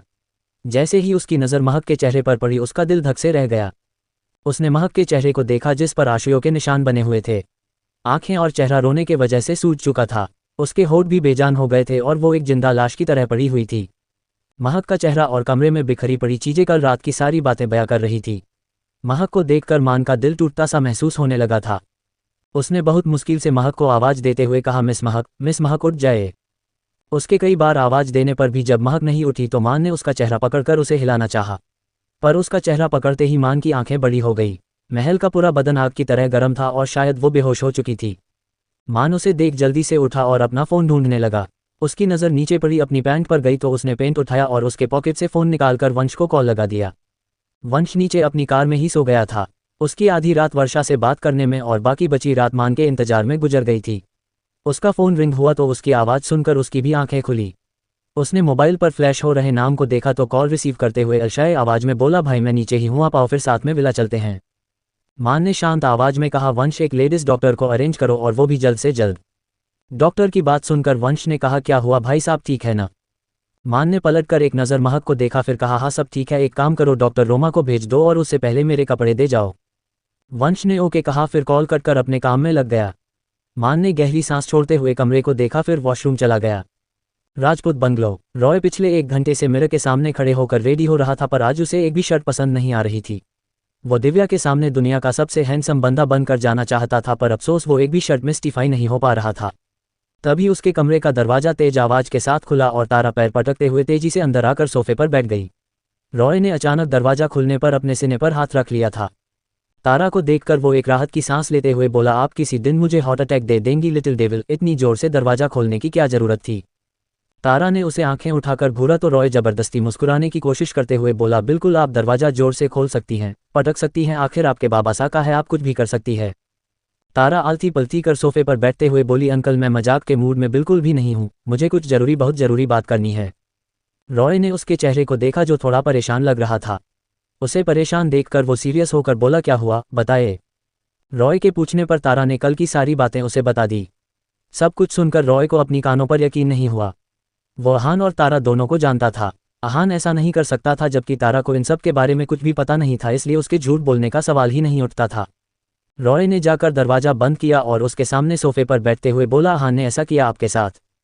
तारा मासूमियत से सिर हिलाते हुए बोली, हाँ मुझे भी यकीन नहीं हो रहा था, वो कल बदला बदला सा लग रहा था, कहीं जैसे मैं और वर्षा जुड़वा है और एक जैसे दिखते हैं, वैसे ही कहीं मेरे अनान का भी तो कोई जुड़वा भाई नहीं है ना, उसने अपना दिमाग चलाते हुए कहा। रॉय ने न में सिर हिलाया और कहा, नहीं लिटिल डेविल, मैंने अच्छे से सारी बातें पता की थी, उसका कोई जुड़वा भाई नहीं है। तारा उसकी बात सुन कुछ पल चुप रही, फिर मासूमियत से बोली, रॉय अंकल क्या मेरे अनान ने मुझे हैरास किया है? रॉय ने उसकी बात सुन झट से सिर उठाकर उसे देखा तो तारा ने आगे कहा, मैंने गूगल में सर्च किया था, कल अनान ने मेरे साथ बिहेव किया था, उसे हैरास करना कहते हैं, तो क्या मेरे अनान ने भी? रॉय बीच में बोला, नहीं लिटिल डेविल ऐसा नहीं है, मैं 100% श्योर हूँ वो वैसा लड़का नहीं है, कल इतना कुछ हो गया जो उसके लिए बिल्कुल अनएक्सपेक्टेड था, हो सकता है कल उसने परेशानी में कुछ किया हो जो आपको अच्छा नहीं लगा। तारा ने हाँ में सिर हिलाते हुए कहा, हाँ आप सही कह रहे हैं, कल मेरा अनान बहुत हट हुआ था। रॉय अपनी ही सोच में गुम था। उसे थोड़ा थोड़ा अंदाजा हो गया था कि अहान क्या करने की कोशिश कर रहा है। उसने कहा, लिटिल डेविल, एक काम कीजिए, कल की बातों को रहने दीजिए। अगर उसने फिर ऐसा कुछ किया जो आपको अच्छा न लगे या अजीब सा लगे तो आप मुझे बताना, फिर हम मिलकर इस प्रॉब्लम को सॉल्व करेंगे। तारा ने सिर हिलाया और खड़े होते हुए बोली, ठीक है चलिए अब नीचे चलते हैं, मुझे भूख लग गई है। रॉय ने मुस्कुराते हुए उसे देखा, फिर दोनों कमरे से बाहर निकल गए। दोनों सीढ़ियों से नीचे जाने को हुए कि पीछे से अहान ने आवाज़ लगाई, स्टार। उसकी आवाज़ सुन दोनों ने पीछे पलटकर उसे देखा। अहान तारा के कपड़े देखते हुए उसके पास आया और बोला, मुझे इंग्लैंड वाली डील के बारे में कुछ बात करनी थी, आप 5 मिनट आएगी मेरे साथ? रॉय गौर से उसे देख रहा था। वाकई अहान बदला बदला सा लग रहा था। तारा ने कहा, नहीं बाद में बात करेंगे, मुझे भूख लगी है, पहले मैं खाना खाऊंगी। आज पापा ने मेरे लिए जलेबी बनाई है, मैं जा रही हूँ, बाद में बात करते हैं। वो जाने को हुई कि अहान ने उसका हाथ पकड़कर उसे रोक लिया, जिसे देख रॉय के आंखों के भाव बदल गए थे। तारा ने पलटकर उसे देखा तो अहान ने कहा, जरूरी है स्टार, इसलिए कह रहा हूँ, आप जाइए, मैं और स्टार थोड़ी देर में आते हैं। रॉय ने एक नज़र तारा को देखा, फिर सिर हिलाकर नीचे चला गया। उसके जाने के बाद अहान ने तारा का हाथ पकड़े हुए उसके रूम में ले आया। कमरे में आकर उसने दरवाज़ा बंद किया और पलटकर तारा को देखा जो कन्फ्यूज़ होकर उसे देख रही थी। अहान उसके नज़दीक जाते हुए बोला, स्टार, मैं कौन हूँ आपका? तारा आंखों की पुतलियां गोल घुमाते हुए बोली, तुम मेरे अनान हो और कौन, पर तुम ये क्यों पूछ रहे हो? मेरा अनान सुनकर अहान के दिल को सुकून सा मिलता था, पर आज ऐसा नहीं हुआ। वो तारा के करीब जाते हुए थोड़ा सख्त आवाज में बोला, Star, I am your husband. Tara ने पलके झपकाते हुए हाँ में सिर हिलाया तो अहान ने कहा, तो हस्बैंड की बात सुनना, उसकी बात मानना वाइफ का फर्ज होता है। एक वाइफ को वो सब कुछ करना पड़ता है जो उसका हस्बैंड चाहे। अहान की बातें सुनकर तारा की भौहें सिकुड़ गई। उसने पूछा, तुम कहना क्या चाहते हो अनान, साफ साफ बोलो। अहान उसके और करीब आकर बोला, यही कि मैं यानी आपका हस्बैंड चाहता है कि आप मेरी पसंद के कपड़े पहने, वैसे कपड़े जो मुझे पसंद हो, न कि इस तरह की छोटे कपड़े जो आपको पसंद है। तारा को अब भी उसके बोलने का मतलब, उसे उसके इरादे समझ नहीं आ रहे थे। उसके सामने उसका अनान खड़ा था जिस पर वो आंखें बंद करके भरोसा करती थी, जिसके सामने वो बिल्कुल किसी छोटी बच्ची की तरह होती थी, जिसका दिल और मन शीशे की तरह साफ होता था। तारा ने मुंह बनाते हुए कहा, क्यों तुम्हें मेरे कपड़े पसंद नहीं है क्या? देखो तो कितने सुंदर है और कितने कंफर्टेबल भी है। कहते हुए उसने अपनी स्कर्ट और टॉप दिखाया। तारा ने ब्लैक स्कर्ट और टॉप के साथ बालों का पोनी टेल कर रखा था जिसमें वो बहुत क्यूट लग रही थी। अहान ने वैसे ही थोड़ा सख्ती से कहा, मुझे आपके ऐसे कपड़े पहनकर दूसरे लोगों के सामने जाना पसंद नहीं है स्टार, मैं आपके लिए कपड़े निकालता हूँ, आप अब से वही पहनना। तारा ने इस पर कुछ नहीं कहा। उसने सिर झुकाकर अपने कपड़े देखने लगी थी। उसे तो बचपन से ही ऐसे ही कपड़े पहनना पसंद था। हावदान ने उसे कभी इस तरह के कपड़े नहीं दिलाए थे, पर जब तारा अपना बिजनेस करने लगी थी तब उन्होंने कभी उसे रोका भी नहीं था। अहान ने उसका कबर्ड खोला और एक ड्रेस उठाकर उसे पहनने को दिया। तारा ने जैसे ही ड्रेस को देखा उसकी आंखें बड़ी हो गई और वो शिकायत करते हुए बोली, अनान, आर यू ड्रंक? तुम्हें नहीं पता मैं इस तरह के एक्स्ट्रा लंबे कपड़ों में उलझ कर गिर जाती हूँ। मैं ऐसे कपड़ों में कंफर्टेबल नहीं हूँ। तुम्हें मेरे छोटे स्टाइलिश कपड़े पसंद नहीं है तो मैं जीन्स और टॉप पहन लेती हूँ या फिर एक अच्छी नी लेंथ फ्रॉक पहन लेती हूँ, पर मैं ऐसे कपड़े नहीं पहनेगी। कहकर तारा मुंह फुलाकर खड़ी हो गई। अहान ने हल्के गुस्से से कहा, फाइन, आपको मेरी बात नहीं सुननी है न तो मत सुनो, पर लोगों के सामने मेरा अनान कहकर मुझे शर्मिंदा करने की जरूरत नहीं है। जैसे आपको ये कपड़े पहनना पसंद नहीं है वैसे ही मुझे भी सबके सामने आपके मुंह में मेरा अनान सुनना पसंद नहीं है। महक का फ्लैट। महक बेड पर बेहोश लेटी हुई थी और डॉक्टर रोमा, जो कि मान की उम्र की ही थी, वो उसका चेकअप कर रही थी। मान वाइट शर्ट और काले पैंट में वही खड़ा महक को देख रहा था। महक के शरीर में उसके काटने के निशान थे जिसे देखकर उसके कंफर्ट के लिए मान ने उसे अपनी शर्ट पहना दी थी। मान ने कमरे में टूटे फूटे सामानों को भी साफ कर दिया था, पर रोमा महक को देखते ही सारा मांजरा समझ गई। उसने महक को एक इंजेक्शन इंजेक्ट किया और कुछ मेडिसिन लिखकर मान को देते हुए बोली, इसे होश आ जाएगा, मैंने इंजेक्शन इंजेक्ट किया है जिससे इसे इसके दर्द में राहत मिलेगी। पर कहते हुए वो मान के करीब आ गई। वो मान के सीने पर अपनी उंगली घुमाते हुए बोली, पर मान कपाड़िया कब से लड़कियों के साथ जबरदस्ती करने लगा? तुम्हें कोई चाहिए ही थी तो मुझे बुला लिया होता। मान ने उसका हाथ झटकते हुए कहा, तुम्हारा काम खत्म हो गया, अब निकलो यहाँ से बाहर, वंश तुम्हें तुम्हारे पैसे देगा। कहकर मान पलट कर जाने को हुआ कि रोमा ने पीछे से कहा, और इस लड़की को कितने पैसे दोगे तुमने इसका रैप किया है मिस्टर मान कपाड़िया, इसके जख्म देख रहे हो, क्या हालत कर दी है तुमने इसकी। अगर इस लड़की ने अपना मुंह कहीं भी खोल दिया न तो तुम कहीं के नहीं रह जाओगे। रोमा की बात सुनकर मान के बढ़ते कदम रुक गए थे। उसके कानों में रोमा की कहीं बात गूंजने लगी थी, तुमने इसका रैप किया है मान कपाड़िया, इसके जख्म देख रहे हो, क्या हालत कर दी है तुमने इसकी। मान को कल रात की बातें याद आई, कैसे महक खुद को छुड़ाने की कोशिश कर रही थी। उसका पूरा चेहरा आंसुओं से भींगा हुआ था, पूरा शरीर डर से कांप रहा था, पर मान ने उस पर कोई तरस नहीं खाया था। कल उसने महक पर सिर्फ अपना गुस्सा निकाला था, वो गुस्सा जिससे महक का दूर दूर तक कोई वास्ता नहीं था। रोमा उसके सामने आई और शांति से बोली, ये लड़की फिलहाल बहुत कमजोर है, इसे प्रॉपर रेस्ट की जरूरत है, हो सकता है होश में आने के बाद इसे पैनिक अटैक आए। अगर तुमसे ये न संभले तो वंश को कह देना या किसी और को बुला लेना, क्योंकि ये अब सबसे ज्यादा तुमसे ही डरने वाली है। कहकर रोमा ने एक बार बेचारगी से महक को देखा, फिर अपना बैग उठाकर बाहर निकल गई। उसके जाने के बाद मान ने आंखें बंद की और अपना सिर सहलाने लगा। फिर उसने आंखें खोलकर एक नज़र महक को देखा, फिर वंश को मेडिसिन लाने को कहने चला गया। राजपूत बंगलो। तारा मिरर के सामने खड़ी थी। आहान कमरे से जा चुका था। तारा ने एक बार खुद को देखा, फिर बेड पर रखे उस ड्रेस को जिसे आहान देकर गया था। तारा ने कुछ सोचते हुए 2 बार अपने पैरों को जमीन पर टैप किया, फिर ड्रेस उठाकर वॉशरूम चली गई। सारे लोग डाइनिंग टेबल पर आने लगे थे। रॉय आहान और तारा का वेट कर रहा था। आहान आया और चुपचाप अपनी चेयर पर बैठ गया। उसे देख वर्षा को याद आया कि उसने तारा को कपड़ों के बारे में बताया ही नहीं। राजपूत बंगलों में सबको आज़ादी थी, सब मॉडर्न थे, पर एक राजशाही खानदान होने के वजह से उन्हें कपड़ों का खास ध्यान रखना होता था। देवांश ने कभी भी वर्षा पर कुछ पहनने के लिए रोक नहीं लगाई थी, पर यह इंडिया था और वर्षा के साथ उसके 2 बड़े भाई भी रहते थे और आए दिन कोई न कोई बाहर वाला बिजनेस या किसी और काम से बंगलों में आते जाते रहता था, इसलिए भी उन्हें कपड़े सोच समझकर पहनने पड़ते थे। देवांश और बाकी सब भी आए और अपनी अपनी चेयर पर बैठ गए। सबको देखकर वर्षा खड़ी होते हुए बोली, मैं तारा को बुलाकर लाती हूँ। वो जाने को हुई कि उसकी नज़र सीढ़ियों से नीचे उतर रही तारा पर गई। उसे देखकर उसका मुंह खुला का खुला रह गया था। वो आवक रह गई थी। तारा उसके कंठ से बस इतना ही निकला था। तारा सुनकर सबने सिर उठाकर वर्षा को देखा, फिर उसकी नज़रों का पीछा करते हुए तारा को देखा। उसे देख सब हैरान हो गए थे, पर सबसे ज़्यादा रॉय, दिलीप और अवदान हैरान हो गए थे। तारा ने एक ब्लू लॉन्ग स्कर्ट और उसके ऊपर शर्ट टॉप पहन रखा था। उसकी नज़रें अपने पैरों पर थी। स्कर्ट लंबी और फैली हुई थी, जिस वजह से तारा को चलने में प्रॉब्लम हो रही थी। आहान उसके चेहरे पर उदासी और फ्रस्ट्रेशन देख सकता था। रॉय आहान को अब गुस्से से देखने लगा था। 2 साल पहले ही तारा ने एक बार जिद कर ऐसे कपड़े पहने थे और उस वक्त वो अपने कपड़ों में उलझकर सीढ़ियों से गिरने वाली थी। अगर सही वक्त पर आहान ने उसे पकड़ा नहीं होता तो तारा सीरियस इंजर्ड हो सकती थी। आज भी तारा का ऐसा ही हुआ।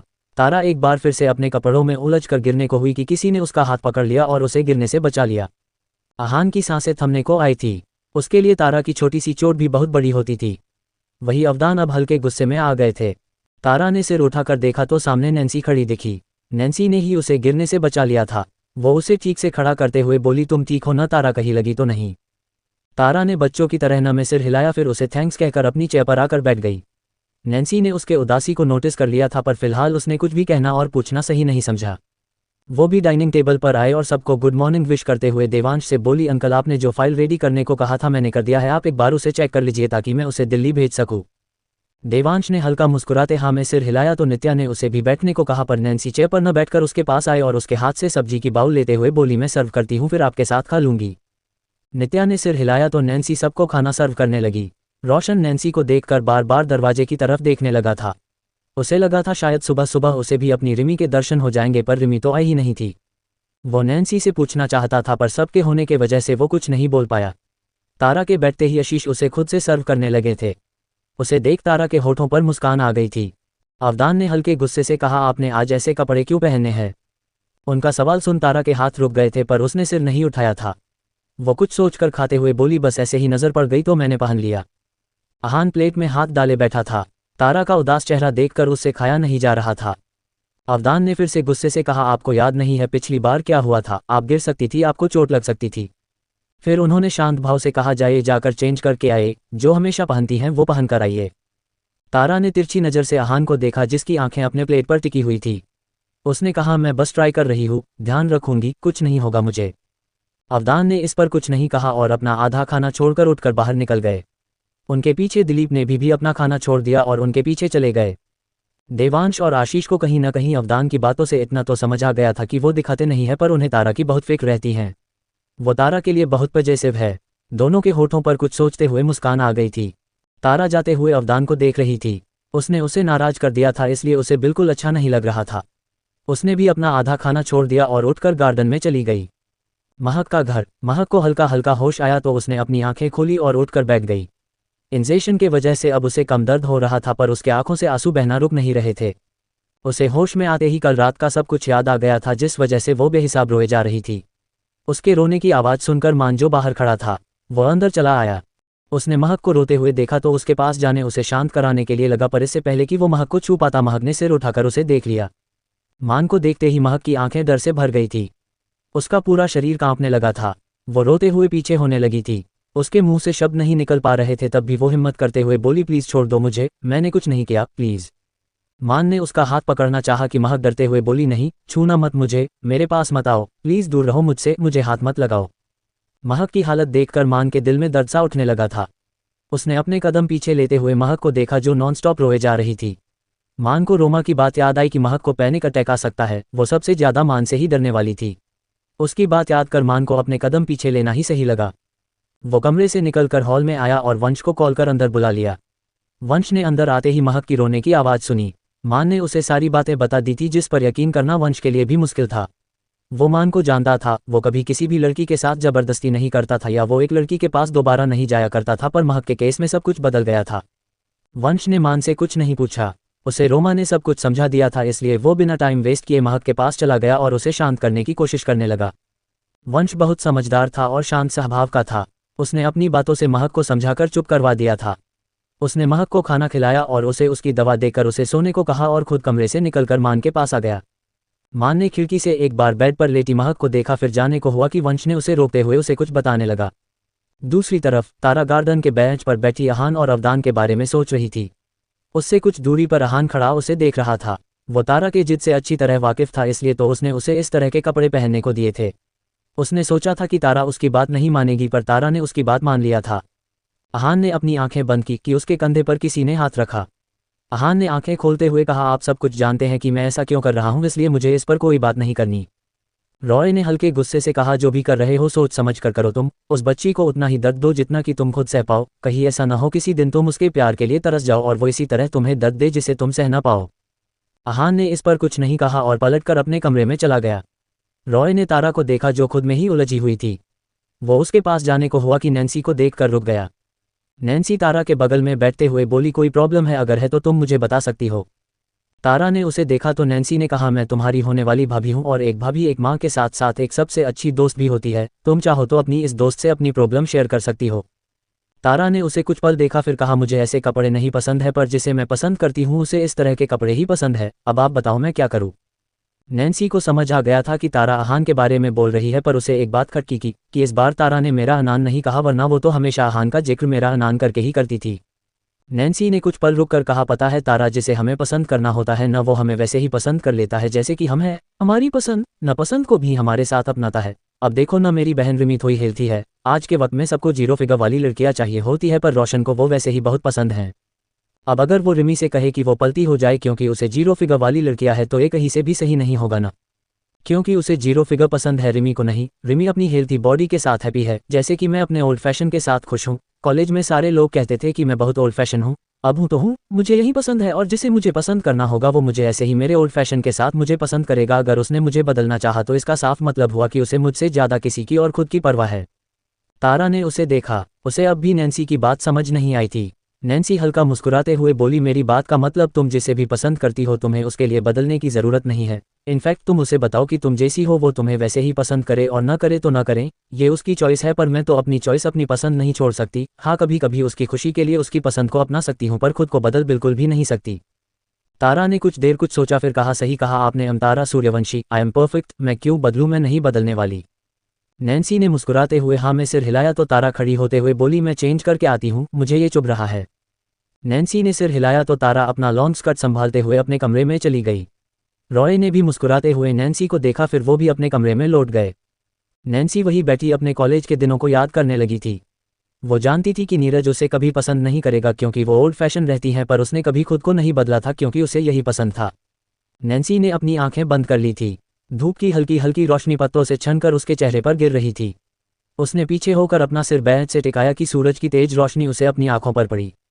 वो अपना हाथ रखने को हुई कि उससे पहले उसके बंद आंखों और सूरज की रोशनी के बीच कोई आ गया। नैन्सी को किसी की प्रेजेंस फील हुई तो उसने आंखें खोलकर देखा। उसके सामने नीरज खड़ा था। उसे देख नैन्सी झट से खड़ी हो गई। नीरज ने अपने दोनों हाथ अपने पैंट के पॉकेट में डाल रखा था। वो नैन्सी को देखते हुए शांत भाव से बोला, चलो तुम्हें तुम्हारे ऑफिस ड्रॉप कर दूं। नैन्सी ने सिर हिलाया तो नीरज जाने के लिए पलट गया, पर पलटते ही उसके होठों पर मुस्कान आ गई थी। उसने नैन्सी की कही बात सुन ली थी और उसकी कही बातों ने उसके दिल में घर बना लिया था। तारा अपने कमरे में आई और एक ब्लैक पलाजो के साथ व्हाइट टॉप पहनकर अहान के कमरे में चली गई। अहान अपना गिटार लिए बैठा था। ये वही गिटार था जिसे तारा ने दिया था। अब क्योंकि उन्हें कुछ वक्त यही रहना था इसलिए अहान ने अपना गिटार भी मंगवा लिया था। तारा हमेशा की तरह डोर बिना नोक किए अंदर घुसी चली आई थी। उसने अहान को देखा और कहा, मैं वैसे कपड़े नहीं पहनने वाली, अगर गिर जाती तो मेरा इतना क्यूट सा खूबसूरत चेहरा खराब हो जाता, पर हाँ आहान एकटक उसे ही देख रहा था। तारा ने अपनी बात जारी रखते हुए कहा, पर अगर तुम्हें पसंद नहीं है कि मैं तुम्हें सबके सामने मेरा अनान कहूँ तो नहीं कहूंगी, पर कहते हुए वो आहान के पास आए। आहान सोफे पर बैठा हुआ था।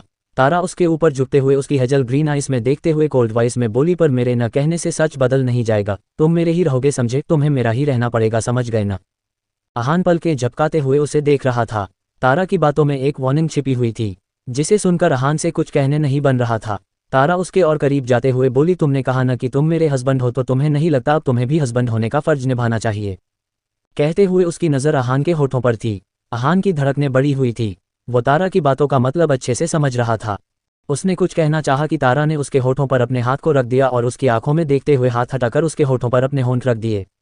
उसके होठों को महसूस करते ही आहान की आंखें बंद हो गई थी। तारा उसके होठों को धीरे धीरे सक कर रही थी। कुछ देर बाद वो उससे दूर हुई और उसके गाल पर हाथ रखते हुए बोली, अनान, तुमने मुझे गुड मॉर्निंग विश नहीं किया था, अब से तुम करना और ऐसे ही करना जैसे कि मैं करती हूँ।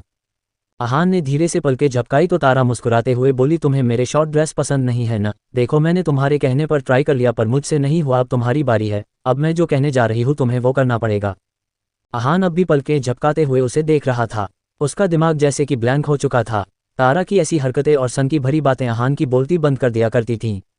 रॉय के कान में हेडफोन लगे हुए थे और वो गुनगुनाते हुए खुद में ही मस्त गाए जा रहा था, कलियों जैसा हुस्न छिपाया हर अदा पर नूर है आया, नहीं तेरा कोई दोष दोष, मैं चीज़ बड़ी हूँ मस्त मस्त, मैं चीज़ बड़ी हूँ मस्त।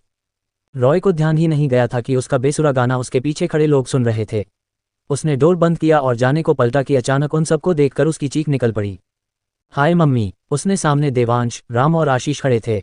दो लोग उसे अजीब नज़रों से देख रहे थे, पर राम को तो जैसे रॉय में अपना जुड़वा भाई नजर आने लगा था। दोनों की हरकतें बिल्कुल एक जैसी थी। दोनों खतरनाक थे, पर अपना ये खतरनाक वाला रूप सिर्फ अपने दुश्मनों के सामने ही लाया करते थे, बाकी टाइम में दोनों बिल्कुल कुल रहते थे। देवांश ने उसे देखते हुए कोल्ड वॉइस में कहा, मुझे तुमसे कुछ बात करनी है। रॉय ने उसकी बात पर सिर हिलाया कि उसकी नज़र उनके पीछे खड़ी दिव्या पर गई। उसके हाथ में पानी का जग था और वो अजीब नज़रों से रॉय को देख रही थी। उसकी अजीब नज़रों को देखकर रॉय ने मन में कहा, ये मुझे ऐसे क्यों देख रही है? कहीं इसने मुझे मैं चीज़ बड़ी हूँ मस्त मस्त गाते हुए तो नहीं सुन लिया? अगर सुन लिया होगा तो क्या सोचती होगी मेरे बारे में? अपनी सारी इज्जत का खचरा कर दिया मैंने। उसका मन अपना सिर दीवार पर दे मारने को कर रहा था। जी चाह रहा था धरती फट जाए और वो उसमें समा जाए। अब वो दिव्या को कैसे फेस करेगा?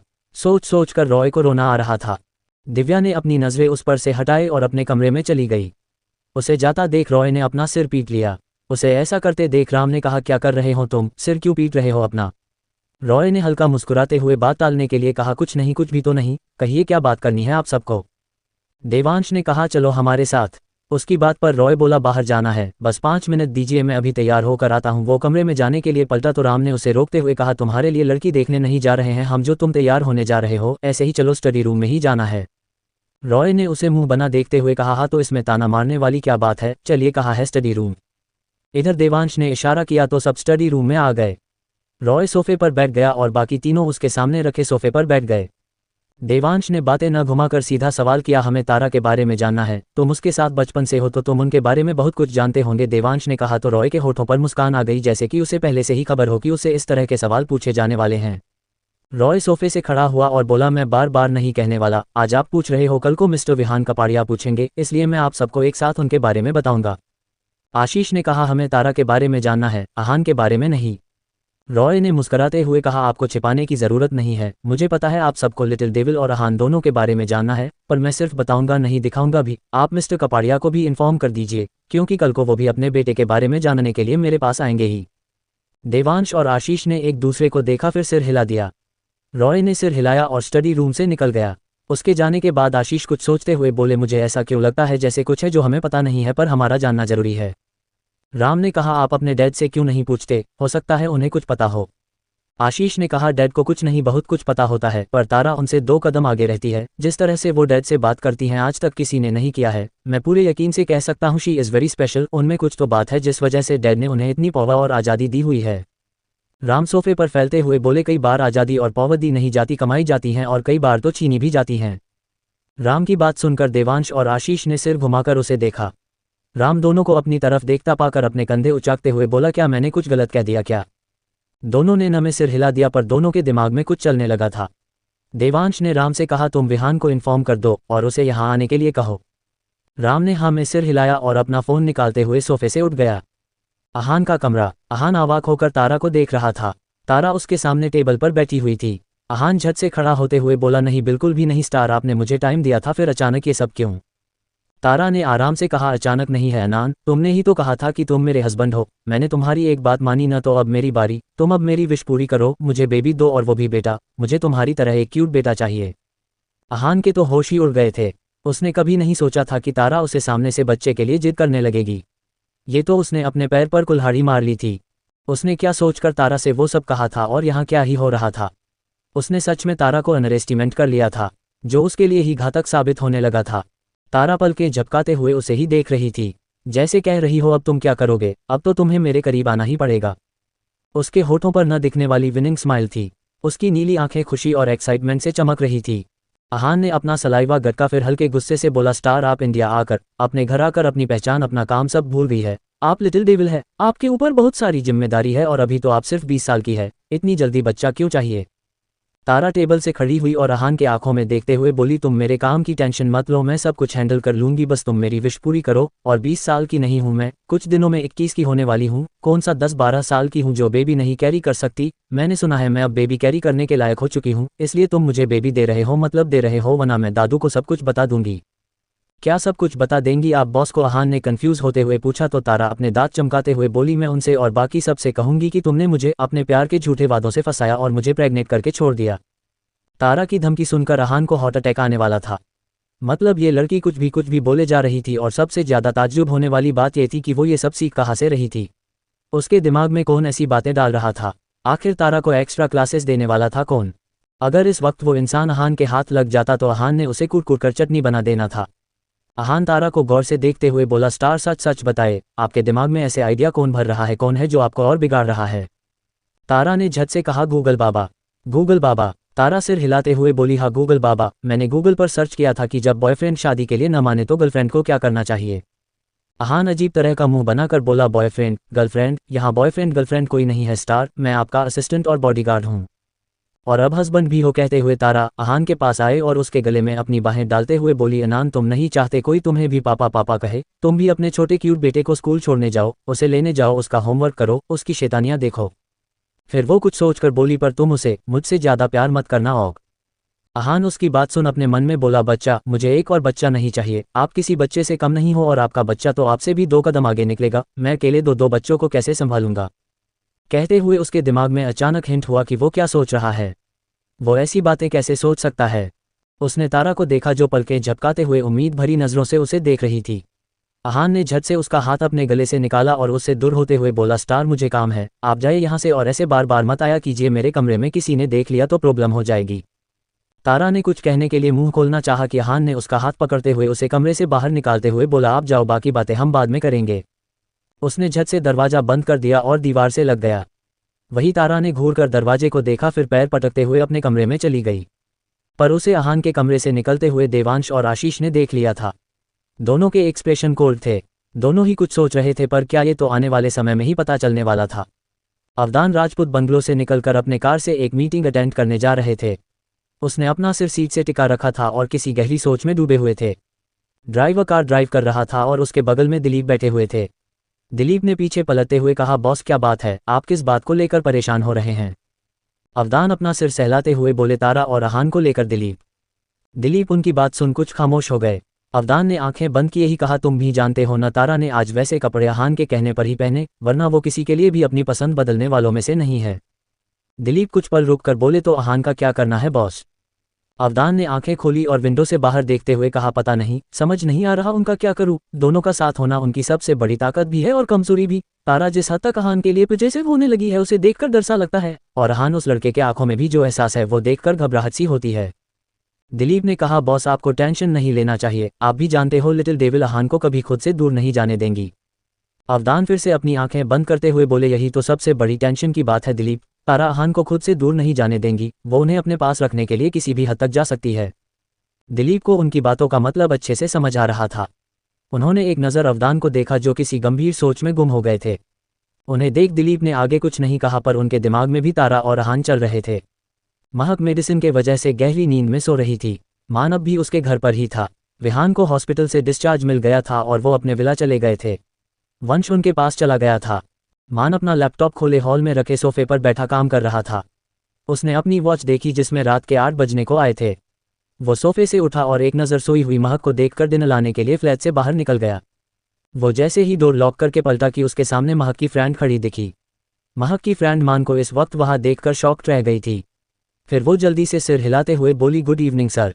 मान ने सिर हिलाया और कहा, महक से मिलने आए हो? उस लड़की यानी पूजा ने हाँ में सिर हिलाया तो मान ने कहा, महक की तबीयत ठीक नहीं है, तुम कल आकर मिल लेना। पूजा ने कुछ कहना चाहा पर तब तक मान वहां से निकल गया। पूजा ने एक नज़र बंद दरवाजे को देखा, फिर जाने को पलट गई कि बगल वाली फ्लैट के पास खड़ी कुछ औरतों ने उसे रोक लिया। राजपूत बंगलो। तारा अपने कमरे में रेडी हो रही थी। आज वो 2 दिन के लिए बेंगलुरु जा रही थी। कल उसकी वहां पर एक बहुत इंपॉर्टेंट मीटिंग थी। उसने एक नज़र खुद को मिरर में देखा, फिर जाने को पलटी कि उसके कमरे का डोर नॉक हुआ।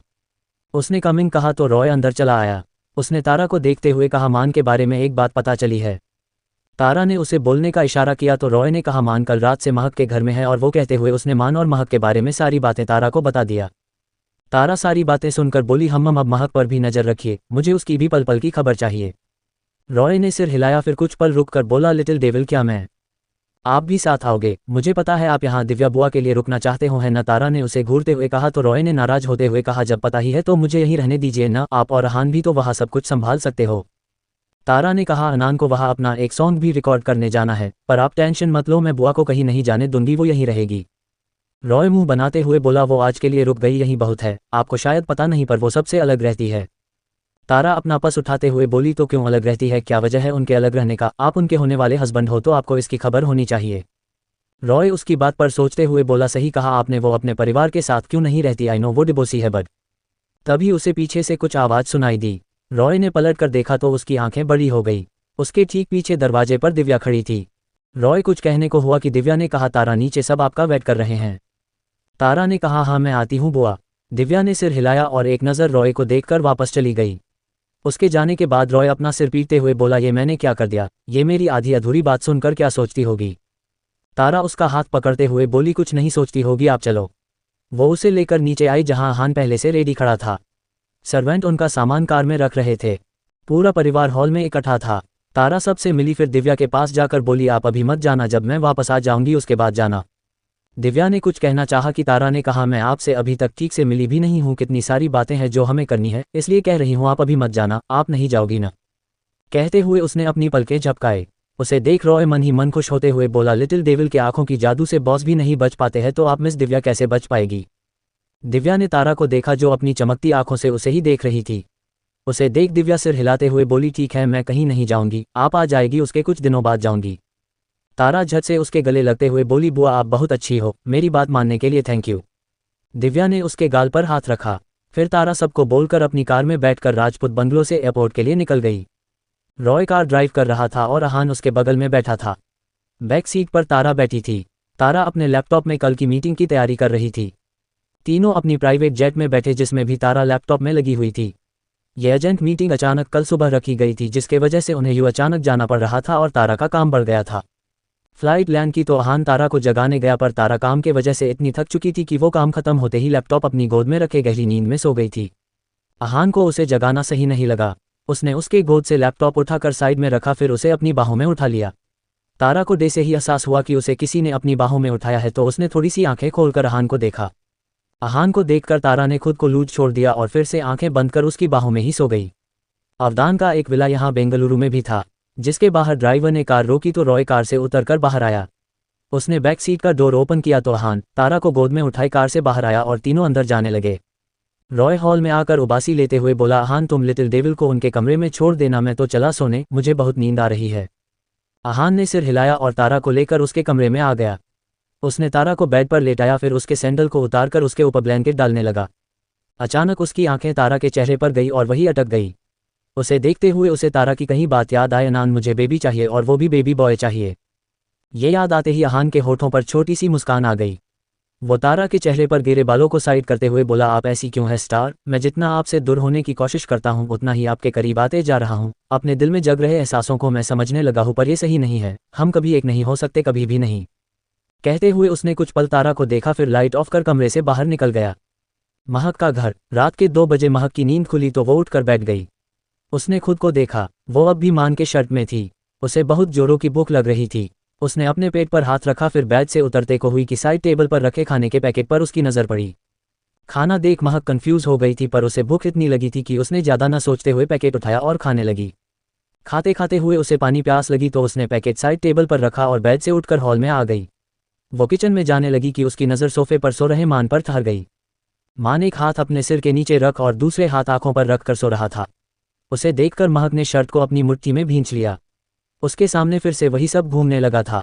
वो अपने कदम पीछे लेने लगे कि टेबल पर रखा फ्लावर पॉट उसके पीठ से जा लगा और गिरकर टूट गया।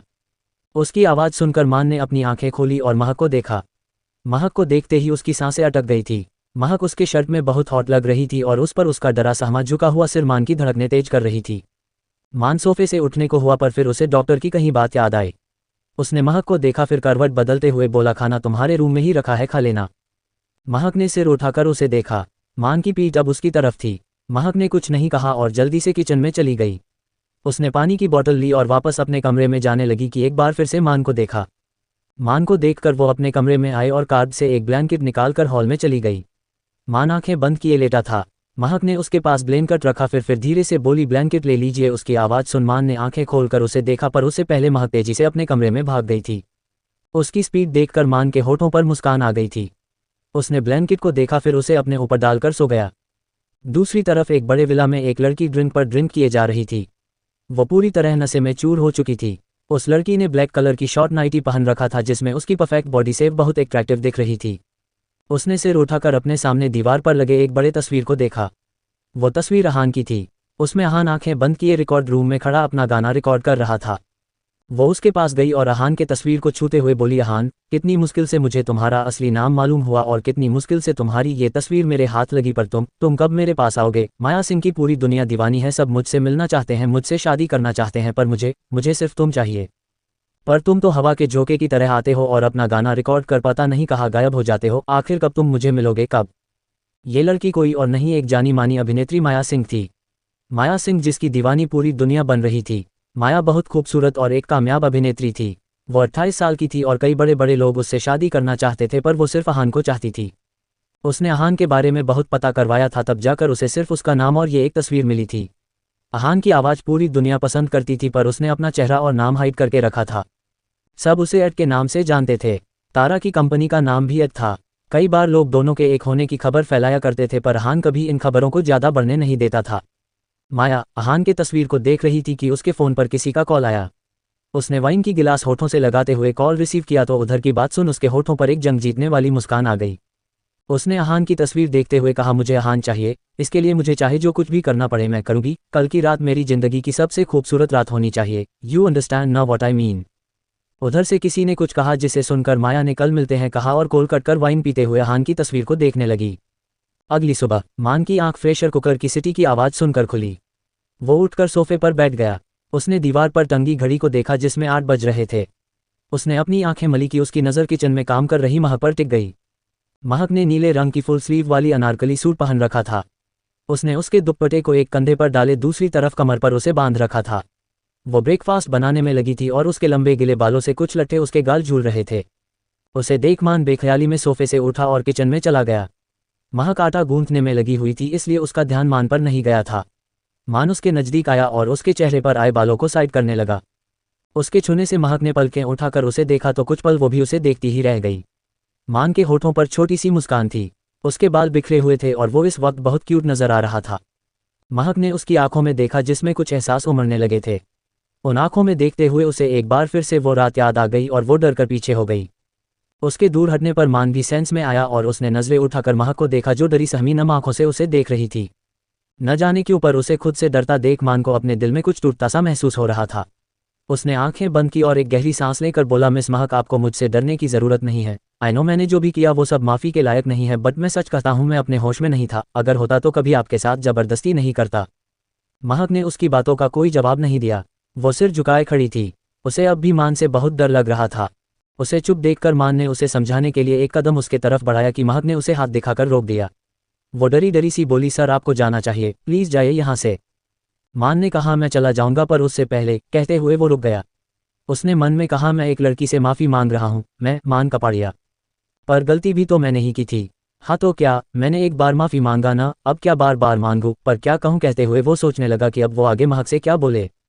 मान ने इधर उधर नजरें दौड़ाई कि कुकर की सीटी एक बार फिर से बजी। इस बार आवाज़ सुनकर उसका चेहरा खिल गया और वो महक से बोला, मिस महक मैं चला जाऊंगा पर उससे पहले मुझे कुछ खाने के लिए दीजिए, मुझे बहुत जोरों की भूख लगी है।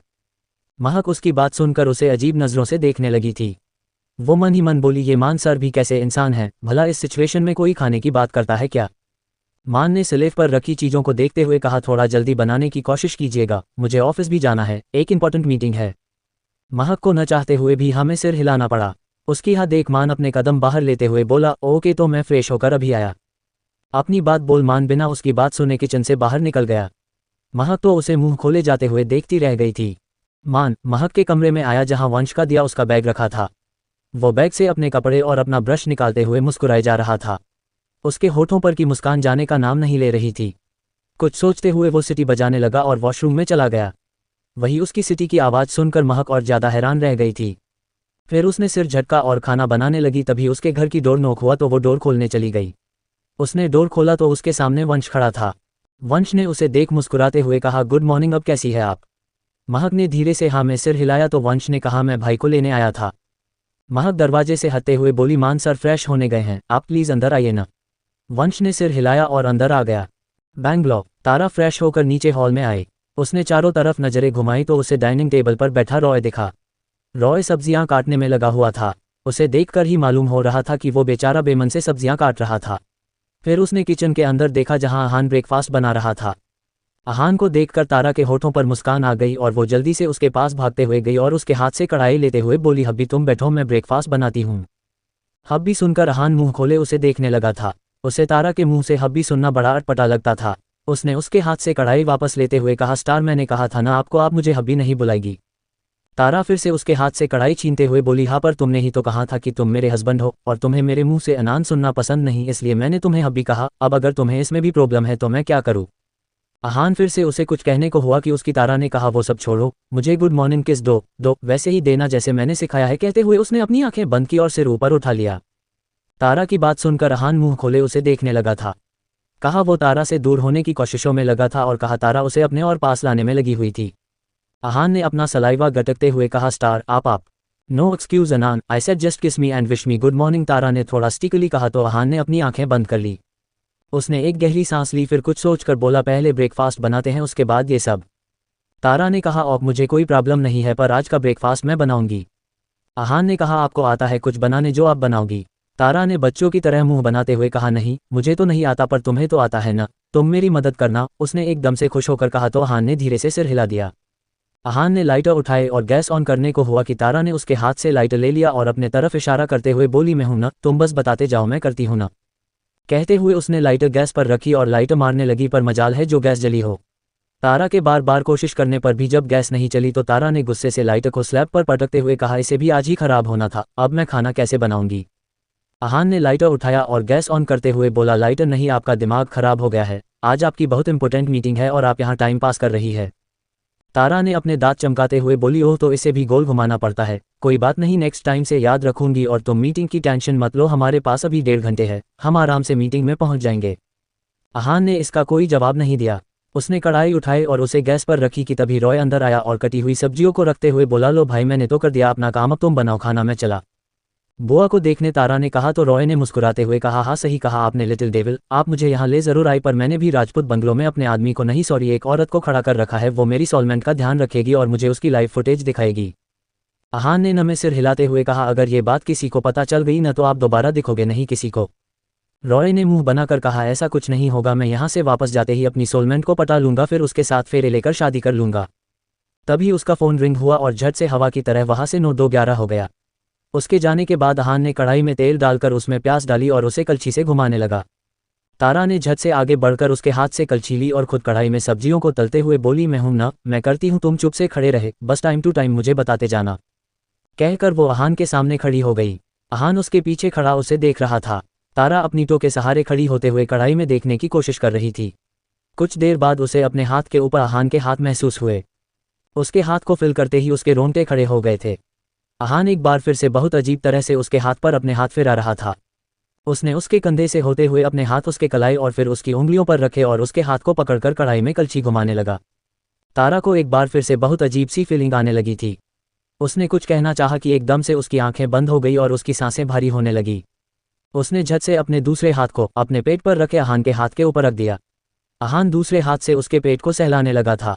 अब तारा को उसकी गर्म सांसें अपने कंधे और गर्दन पर भी महसूस होने लगे थे। अहान जानबूझकर उसे हरास करने की कोशिश कर रहा था ताकि तारा उससे दूर रहने लगे, पर वो नहीं जानता था कि ये सारी चीजें करके वो तारा को खुद से दूर कर पाए या न कर पाए, पर खुद उसके करीब आने लगा था। अहान उसके कमर पर अपने हाथ कसते हुए बोला, क्या हुआ स्टार, आप घबरा क्यों रही है? तारा अपनी बढ़ी हुई सांसों को काबू करने की कोशिश करते हुए धीरे से बोली, तुम क्या कर रहे हो अनान? रोमांस और क्या? अहान ने उसके कान में कहा और उसे देखने लगा। तारा की नज़दीकी अब उसे भी मदहोश करने लगी थी। तारा के बालों की भीनी खुशबू में वो खोने लगा था। तारा का घबराया चेहरा इस वक्त और ज्यादा खूबसूरत लग रहा था। अहान के हाथ धीरे धीरे और कसने लगे थे, पर अब उसका टच बदलने लगा था। वो प्यार से तारा के पेट पर अपने हाथ फेरने लगा था। तारा को भी ये चीज़ अच्छी लगने लगी थी। उसने आंखें खोली और सिर घुमाकर उसे देखा। अहान की हजल ग्रीन आइस में इस वक्त जो एहसास उमड़ने लगे थे, उसके हाथों मजबूर होकर वो तारा के ऊपर झुकने लगा था। उसकी आंखें उसके नेचुरल पिंक लिप्स पर टिक गई थी। उसे अपने करीब आता देख तारा के होठों पर मुस्कान आ गई थी। उसने खुशी से अपनी आंखें बंद कर ली। अहान उसके एकदम करीब आया और उसके होठों को छूने को हुआ कि उसे अचानक होश आया कि वो करने जा रहा था। वो उसके होठों से नजरें हटाकर उसके चेहरे को देखने लगा था। तारा आंखें बंद किए उसके किस का इंतजार कर रही थी कि अहान ने एकदम से उसे छोड़ दिया। उसके अचानक छोड़ने पर तारा, जो उसके हाथ के सहारे लटकी हुई थी, वो पीछे हुई और उसकी कमर स्लैब के कोने से लग गई और उसके मुंह से एक दर्द भरी आह निकल पड़ी। तारा की आह सुनकर अहान जल्दी से पीछे पलटा। उसने तारा को देखा जिसने अपने कमर पर हाथ रख लिया था। उसके चेहरे पर दर्द की लकीरें उभर आई थी। अहान ने आगे बढ़कर जल्दी से उसे पकड़ा और फिक्र करते हुए बोला, स्टार, आर यू ओके? क्या हुआ आपको? तारा ने आंखें खोलकर उसे देखा। उसकी नीली आंखें आंसुओं से भर गई थी। उसने अहान से कहा, तुमने अचानक क्यों छोड़ा मुझे? मेरे कमर पर चोट लग गई, दर्द हो रहा है अब। तारा की आवाज़ सुनकर रॉय भी अंदर आ गया था। उसने तारा को उस हालत में देखा तो जल्दी से उसके पास जाकर बोला, लिटिल डेविल, क्या हुआ आपको? आप ठीक तो है ना? तारा ने रूंधे गले से कहा, कमर में चोट लग गई। रॉय और अहान दोनों घबरा गए थे। रॉय उसे पकड़ने को हुआ कि कुछ सोचकर उसने अहान से कहा, अहान तुम इन्हें लेकर कमरे में जाओ और देखो, अगर ज़्यादा चोट लगी होगी तो हमें डॉक्टर को बुलाना पड़ेगा। अहान ने सिर हिलाया और तारा को गोद में उठा लिया। वो उसे लेकर तेजी से कमरे की तरफ बढ़ गया। रॉय भी डाइनिंग टेबल पर आया। उसका फ़ोन अब भी ऑन था। उसमें राजपूत बंगलो का डाइनिंग टेबल दिख रहा था जिसमें बैठी दिव्या खाना खा रही थी। रॉय ने कॉल कट किया और सीढ़ियों से ऊपर चला गया। अहान तारा को कमरे में लाकर उसे बेड पर लेटाया, फिर उसके टॉप को ऊपर कर उसकी कमर को देखने लगा। तारा के गौरे कमर पर लाल निशान बन चुका था। उसे बहुत जोरों की लगी थी, वरना तारा के आंखों में आंसू न आते। अहान ने चोट देखकर कहा, बहुत ज्यादा दर्द हो रहा है, क्या स्टार मैं डॉक्टर को बुलाऊं? तारा ने आंखें बंद करते हुए कहा, नहीं, डॉक्टर को बुलाने की जरूरत नहीं है, तुम स्प्रे लगा दो, ठीक हो जाएगा। अहान ने सिर हिलाया, फिर ड्रॉ से स्प्रे निकालकर तारा की कमर पर लगाने लगा। तारा आंखें बंद किए लेटी थी। स्प्रे लगने से उसे दर्द से आराम मिल रहा था, वहीं अहान का गला सूखने लगा था। उसने जाने अनजाने में तारा को चोट पहुंचाई थी। वो उसका दिल नहीं दुखाना चाहता था, पर उसके पास और कोई ऑप्शन नहीं था।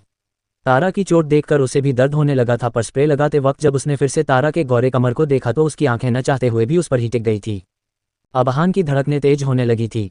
तारा हमेशा से उसके लिए स्पेशल थी, या यूं कहे कि तारा उसके लिए सब कुछ थी, पर जब से तारा ने उससे शादी करी थी उसे अपने दिल की धड़कनें समझ आने लगी थी।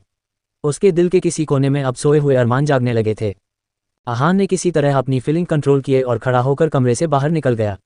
तारा ने आंखें खोलकर उसे जाता देखा, फिर अपनी आंखों को बंद कर लिया। अहान सिर झटकते हुए बाहर निकला कि कमरे के बाहर ही उसका इंतजार कर रहे रॉय मिल गया। रॉय ने उसे देखा तो फिक्र करते हुए पूछा, लिटिल डेविल कैसी है? उन्हें ज़्यादा चोट लगी है क्या? अहान ने कहा, नहीं, ज़्यादा नहीं लगी है, मैंने स्प्रे लगा दिया है, शाम तक ठीक हो जाएगी। मैं किचन में जा रहा हूँ, मुझे ब्रेकफास्ट बनाना है। कहकर वो जाने को हुआ कि रॉय ने उसका हाथ पकड़ लिया।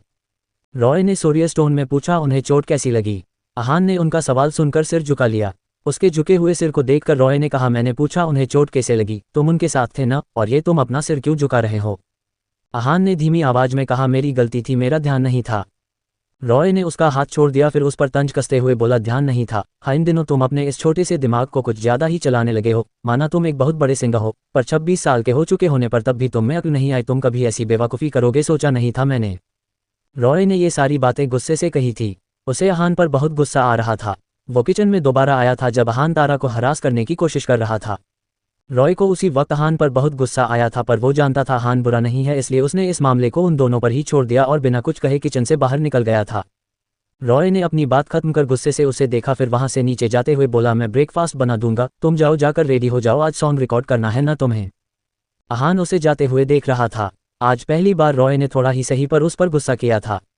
आहान भी अपना सिर सहलाते हुए अपने कमरे में चला गया।